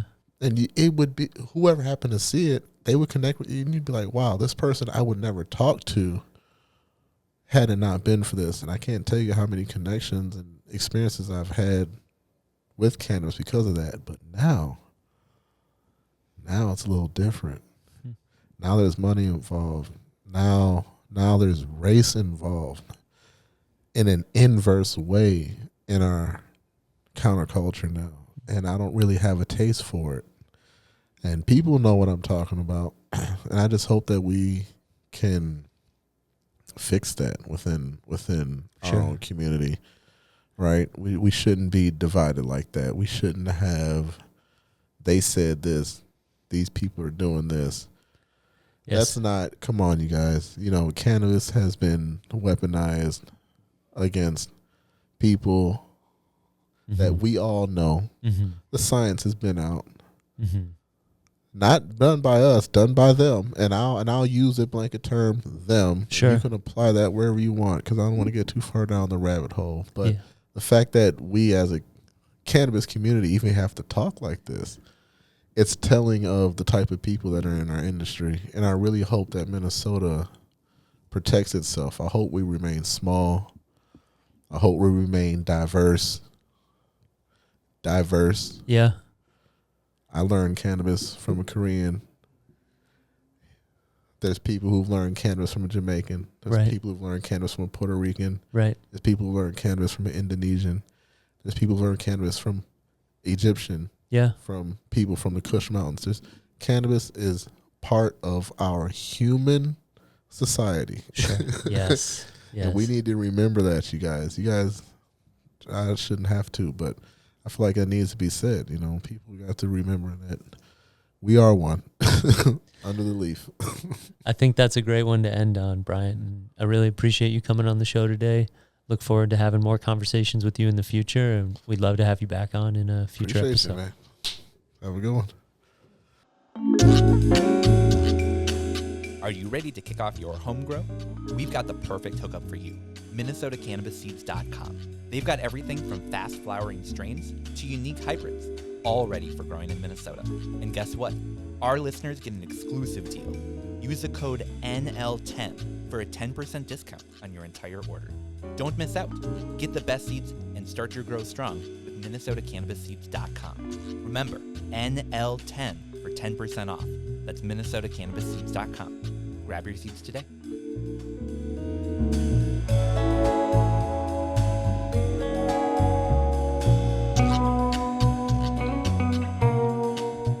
And we're back. We're sitting here today with Casey of Natural Harvest. How's it going, man? Hey, Tanner. Thanks for having me back. Super happy to have you back in the studio. It is a new month, so we are here to talk about the seed of the month for February. Awesome. Yeah, thanks for having me. This month, candy theme for the Valentine's month. We're doing Skittles Auto. Oh, a classic. Cool. Yeah, exciting, good for the washing. And so we're excited to bring that in the auto variety. Awesome. Well, sometimes the cultivars that we talk about here, you sort of have to give people the background on it. I feel like Skittles is a name that people know. You don't really have to say, but let's talk about it. I mean, what kind of terps can people expect with that? Sure. Yeah. I mean, definitely like that, sweet flavor profile. Yeah. So that candiness, making it, I see now, the perfect for Valentine's Day. Exactly. Right. Wonderful. God, Skittles has just been such a cool cultivar scene, really take over the cannabis scene. I heard for a while it was the gentleman's rule that if you're competing in cups, you're not allowed to do Skittles crosses, but that rule appears to have been gone because every single cup from 2024 that was a pretty major one around the country had some sort of Skittles cross that won or was in the top 3 every single time. Yeah, ever since it hit the market, it's been like one thing after another. It's great. Yeah, it's a knockout. Now, so for people who maybe this is the first time that they're hearing about the seed box, hearing about Natural Harvest, tell us a little bit more about how people can get these seeds and what is this seed box? Yeah, so every month we do a seed drop. As I mentioned, this month is Skittles Auto, and you can find them at MinnesotaCannabisSeeds.com. Very cool. Awesome. So people can expect to get a different seed in the mail basically every month? Yeah, absolutely. Every month we come out with something new. So, a little bit of something for everybody. That's really cool. Awesome. And then just one more thing before we go, because we get a ton of questions from people who are really new to growing, who might not know the difference between an auto and a regular seed. We've talked about it on the show before, but if this is your first time tuning in, can you just tell people what makes the Skittles Auto in auto? What does that mean? Sure. So a lot of people like autos. It's a little bit easier. It takes a step out of the equation. You don't have to set a light timer to figure out, your 12-12 to make sure that everything goes into flower with a normal photo period. And typically cultivars are mixed with ruderalis. Okay. And that kind of, gives it that like independence of the light cycle change. Very cool. So this sounds like a plant that even if you're a new beginner to growing, maybe this is like your first time looking to grow plants indoors, you could get the seed box, you could have it delivered to your home, you could take those seeds and you could start growing cannabis like today, or I guess with the mail tomorrow. Yeah, it might take a couple days, but yeah, absolutely. You can get started right away. That's really, really cool. So just for people who maybe didn't catch it earlier, they're wanting to go and buy these seeds. They're looking forward to that February Skittles auto. Where would you send them to go get that seed? MinnesotaCannabisSeeds.com. Awesome. And then for people that are looking to buy other seeds on your website, I heard there's a rumor there might be a discount code that listeners of this show could go and use. Is that NL10? Is that real? Absolutely. Anybody who uses the code NL10 will get 10% off their purchase. Cool. So maybe you're going to buy that seed box. You're looking to pick up a couple extra seeds on the side. Use that NL10 discount to get a discount on those seeds. Absolutely. Awesome. Well, Casey, thanks for coming in. Thanks for another fun month of putting out seeds. I'm excited to be able to compare Skittles at the end of the month and see how our plants are doing. Awesome. Thanks, Tanner. Yeah, thanks so much. We'll be right back.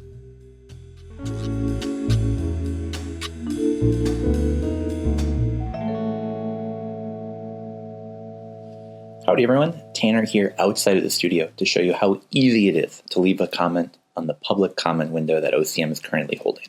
So all you have to do is have an email address, your name, and something that you want to comment. Here I am on OCM's website, which is mn.gov/OCM. You can click to the rulemaking page, or of course you can actually just scroll down to their calendar, click on that Granicus link right here next to public comment period closes on draft cannabis rules February 12th at 4:30 p.m. So a reminder to get it in before then. We can click on that link and it'll bring up the page. Here is the notice of intent to adopt expedited rules. So what we're going to first do is sign up for an account. This allows us to leave a public comment. All you have to do is enter in your email address. I'm going to go ahead and enter that in here. You can enter in a password. And then, of course, our personal information. Check I am not a robot, and then sign up. Now, it should send you an email that is needed to verify that your account is actually correct. So in a separate window, I'm going to go ahead and check into my email. I can see I got an email from Speak Up saying, welcome to OCM's Rulemaking e-comment website. Click here to verify your link. I'll go ahead and put that into this window. And there we go. Our account is successfully confirmed. We're now signed in to leave a public comment. Now, to do that, all you have to do is scroll down, hit on discussions, because this actually takes you back to the main page. But by hitting on discussions, you can see all the available discussions or public comments. Scroll to the Minnesota Office of Cannabis Management. Scroll down until you see View Topic. You can see there's 112 responses as of recording this, which is really good. Thank you to everyone who's given a response already. And then here is all the comments that have been given thus far. You can read through all the available comments, or if you scroll right to the bottom, you have the opportunity to leave a comment yourself. Now, I already typed up a comment. They don't have to be long. As you can see, some of them are only a couple sentences long. I have a Google Doc here talking about the source of plants and seeds, which as of the draft rules, how they're written right now, after December 1st of this year, can only come from sources authorized by the OCM. I have some thoughts about this that I typed up in that public comment. So what I'm going to do is I'm going to copy this over to the public comment window right here. Paste that down below. If I had attachments I wanted to upload, I could totally go and upload those here. Otherwise, I'm just going to go ahead and press post. And that's it. My comment is now out there for the world to see, hopefully to help influence how these rules end up looking. And that was it. Less than 3 minutes to be able to leave a public comment, to be able to help influence the rules of how our cannabis industry would look. Now is your time to do that, as you can see on OCM's website. February 12th, 4:30 p.m. is your last opportunity. You have to get them in by then. So make sure to go to OCM's website, mn.gov/OCM. Click on that Granicus Ideas link and go ahead and leave a public comment. All right, back to the studio. Thanks, guys.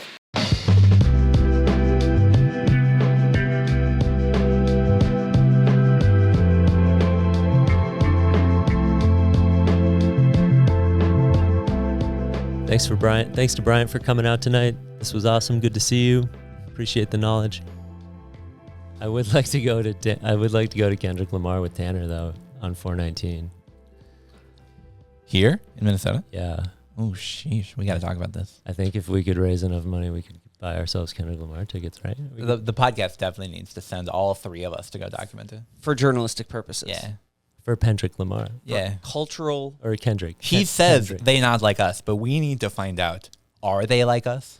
We need to fuck around and find out. Are they like us? Are they like us? The whole gang's going, let's bring Aaron, Yeah. Broccoli, I want to wear the black house like they had at the Grammys. head of the That's house. Jade. What's his? Jaden Pinkett Smith. Yeah. If okay, let's play a game called If We Were at the Grammys, Who Would We Be? And he just named his. I'm going to say you're Bianca Censor. Why? Because I like to just bear my heart out everywhere and Yeah. Steve, are you the Taylor Swift drunk and dancing to other people's music? Everybody. Yeah. Champagne in the air. Champagne in the air. Not a care in the world. I like Pimm's. Pimm's is good. I don't like champagne. I mean, I it's champagne. Are there going to be tariffs on Pimm's? Pimm's. No, from London. Oh, okay. Welcome back. And our favorite part of the show, the end part, the high note, if you will, where we get to end out our week with something positive, something wonderful that we saw from the week, something that stuck out in our mind, something funny, something, I don't know. Last week I railed against the housing market, so we're going to keep it positive this week. Yeah. Who wants to go But first? he let it go. 31st. Steve. He emptied the clip on the 31st. Yep, we're out. That's what we do. Happy February. If you want to sponsor a product on our show, though, you can definitely hit us up. Mm-hmm. Absolutely.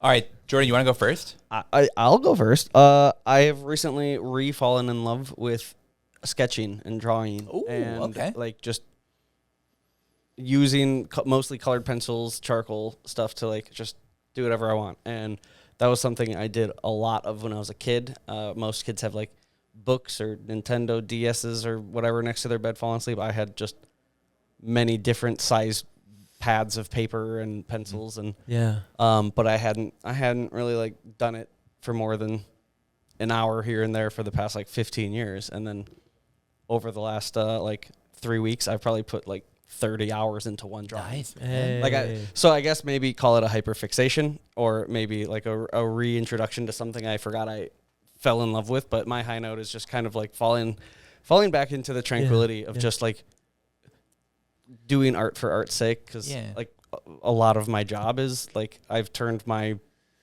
actual artistic passion into a job, which like is a lovely thing to say. But And also, the viewers say thank you. I'm here for them. Producer whiff. But like, so it's been a long time since I've just kind of stepped back from like my own creative process and just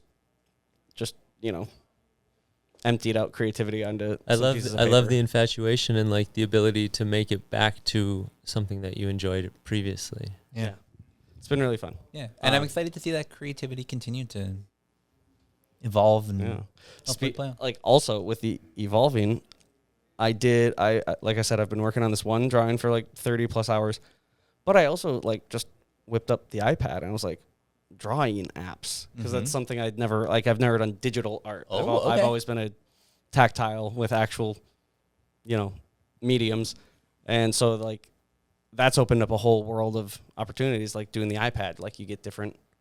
It's just like obviously easy. It eases the process. I think it makes the process be a little more streamlined, and obviously you can do it wherever. You don't need to have your drawing table and all your pencils spread out everywhere. You can just Where are you set up? I actually edit this podcast at the same coffee table in my basement that I just kind of like move my keyboard out of the way and then bring my drawing and pencils over. And so actually sometimes when I'm exporting, actually I think that's how I've put so much time into these drawings is like when the project file is rendering or exporting or saving or something that takes like passive time but not enough time to like do something else. I'll just pull out the drawing that's there, have the 6-7 pencils that I've been working with, and I love that. Yeah, you're doing a great job. Thanks, guys. Back at you. I do it for the love of the game. Well, and I'm excited for people to see your art on a segment coming next month. no. Get a whiff of this where Jordan and Marcus smell terps and then talk about art. So coming soon to Northern Lights Podcast. Tuesdays, Friday afternoons. Yep. Yeah. I feel like this is one that should drop like like Thursday morning at like 4 a.m. If for people that are up that late. If March 14th is a Thursday. Yeah, there we go. There we go. Get a whiff of this. All right, I like that one. Congrats to enjoying the art. Thank you. It's on been the roses. What about you, Tanner? So I brought in an article that I found from this week that I just thought was so good. We know professional sports players, athletes, as they're called, I believe technically, consume cannabis. Like that's been widely talked about for a while. But for a long time, it wasn't allowed by many leagues, many associations, many divisions, sport words, things like that. They would say this could potentially impact your performance, and we don't want that being potentially impacted. And so things have sort of changed, at least a little bit. You have some leagues opening their mind up a little bit. I believe the NBA is pretty open-minded now to players consuming cannabis. But one of the leagues that is most open-minded to it is the NHL. Yeah. And really? The NHL did a survey of their players where they, the New York Times conducted a survey. More than 36 NHL players across a variety of different teams. Yeah. And 38% of those reported being cannabis consumers. Sure. Which, if you think about the sample size, is actually a lot of. You said there's 36 dudes that responded to this? Yeah, 36 NHL players looked at the survey and went, do I eat edibles? Do I consume cannabis? So I'm not good at math, but I can carry a 2 here and there, and that's actually a fairly large chunk of a pretty small sample size. So it's more like the. Yeah, the survey found that the parties that these players are throwing have just really changed in vibe and energy. They used to be alcohol and like crazy parties, and they've turned now much more into consuming cannabis and playing video games, which I love. I think that's great. A good example is Brett Hull. Former star, owns a cannabis company. Wow. Do you think they get high and then play like NHL games that they're in like as themselves and just get like really stoned and be like, that's me? I would too. Yeah, you have to think about them as normal young people from Europe and North America, and they are just like us in some ways. Just like us. The other thing I almost brought in was there was a study by Golf Digest that showed that golf players are better on 18 milligrams of THC, but the NHL one felt more fun. But you got to have ratios. Yeah, got to have the ratios. I don't play golf if I don't have CBC. All right, that's it for me. All right, so we've got the high note of art. We've got the high note of NHL players opting to get stoned when they're not playing puck. Arts, athletics. What do you got, Steve? I don't, where should I go with this? I get high and I don't think about things. I could ask you a question. Yeah, ask me a question. All right. Are you more of a porcupine or a rain cloud? If you had to think of yourself as one of those two things, which one do you more associate with and why? That's an interesting question that I'm unaware of porcupine clouds. So I'm by nature, then I associate more with rain clouds. Okay. All right, there we go. So now the Como Zoo got brought up earlier, and it did. And I'm well aware now of the amusement park, the orchid show. Oh yeah. The short walk around the lake. It's a nice area down there, that's for sure. Yeah, it's fun being able to go down there, see a bunch of animals, and not have to pay money to do it, and not have to enter a formal zoo per se, but just to like look over and be like, there's a tiger next to that walk area. I saw a giraffe. Yeah, I love heading to the conservatory during especially like weeks like we've had where they've been floating between 10 under and 10 above, and it's like, give me some thick, wet air. Let me rip a big dab before heading into these plants. Can you imagine if it was on a moving sidewalk? You just get to stand and be brought around. That'd be pretty cool.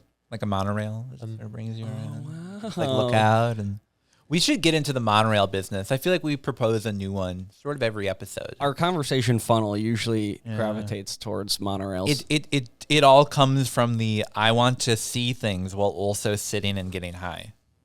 Hyperloops. Yeah, that one.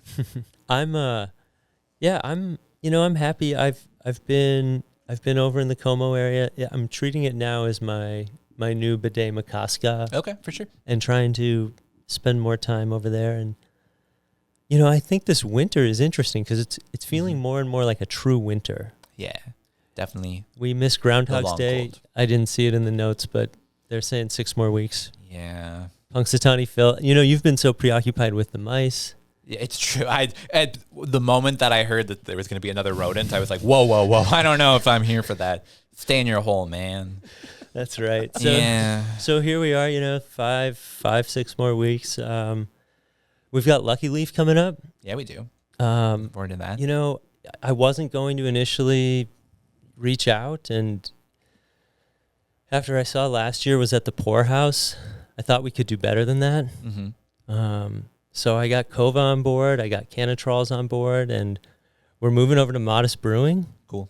Very fun. February 28th at the Teal Room, which is a private event space. And hey, I've been there a couple times. And it's a great space. If you want to get a Lucky Leaf ticket, you can get it 25% off. Just use code CannaConnect. How much living soil do you think is still in Modest? And can we bring more? Oh, we will. And Andy, if you're listening, just you wait. All right, guys. Well, that was a great episode. Another fun one. We had the news, we had the game, we had an awesome interview, and we had sporadic high notes. Here's a question for everyone listening, watching at home. What kitchen utensil do you most relate to? Drop it in the comments below. Are you a spatula? Are you more of a utility tool? What is it that you would do? We want to know. Drop it in the comments below. We've also got those hot takes that we're still looking for. We'll put that link in the show notes. Submit your hot takes. We're going to do some hot dabs. We're going to have to explain some bad stuff. Guys, I took a peek at there and, just you wait. I'm looking forward to it. Last week to submit your comments to the OCM. Yeah, definitely make sure to get those in. We've talked about it a lot. If you don't know how to do it, check out last week's episode. If you don't know why, check out the weeks before episode. If you don't know what we're talking about, check out the weeks before that episode. Go submit your rules. Last opportunity to make an impact because these rules are going to impact us a lot. All right, that was a good one. Yeah, thanks to Union Bank and Trust and North Star Cannabis Consulting. We appreciate the love. Shout out to the Dabbler Depot. Yeah, thanks to everyone who watches. Thanks to everyone who shares with a friend. Thanks for following us on YouTube, on Facebook, on LinkedIn. All the social medias, give us a follow. Thanks to the Dabbler Depot for hosting us as always. Make sure to share this podcast with a friend, a family member, an acquaintance, a coworker. If you've ever bumped into someone randomly on the street, we're Minnesotans, we go, oh. But instead you could say, oh, I'm so sorry. You should check out Northern Lights podcast because they'll probably enjoy it. But that's all we got for this week. So we'll catch you in your feeds next Tuesday in Tanner's Trip Tasting on Friday. See you on Tuesday, everyone. Peace.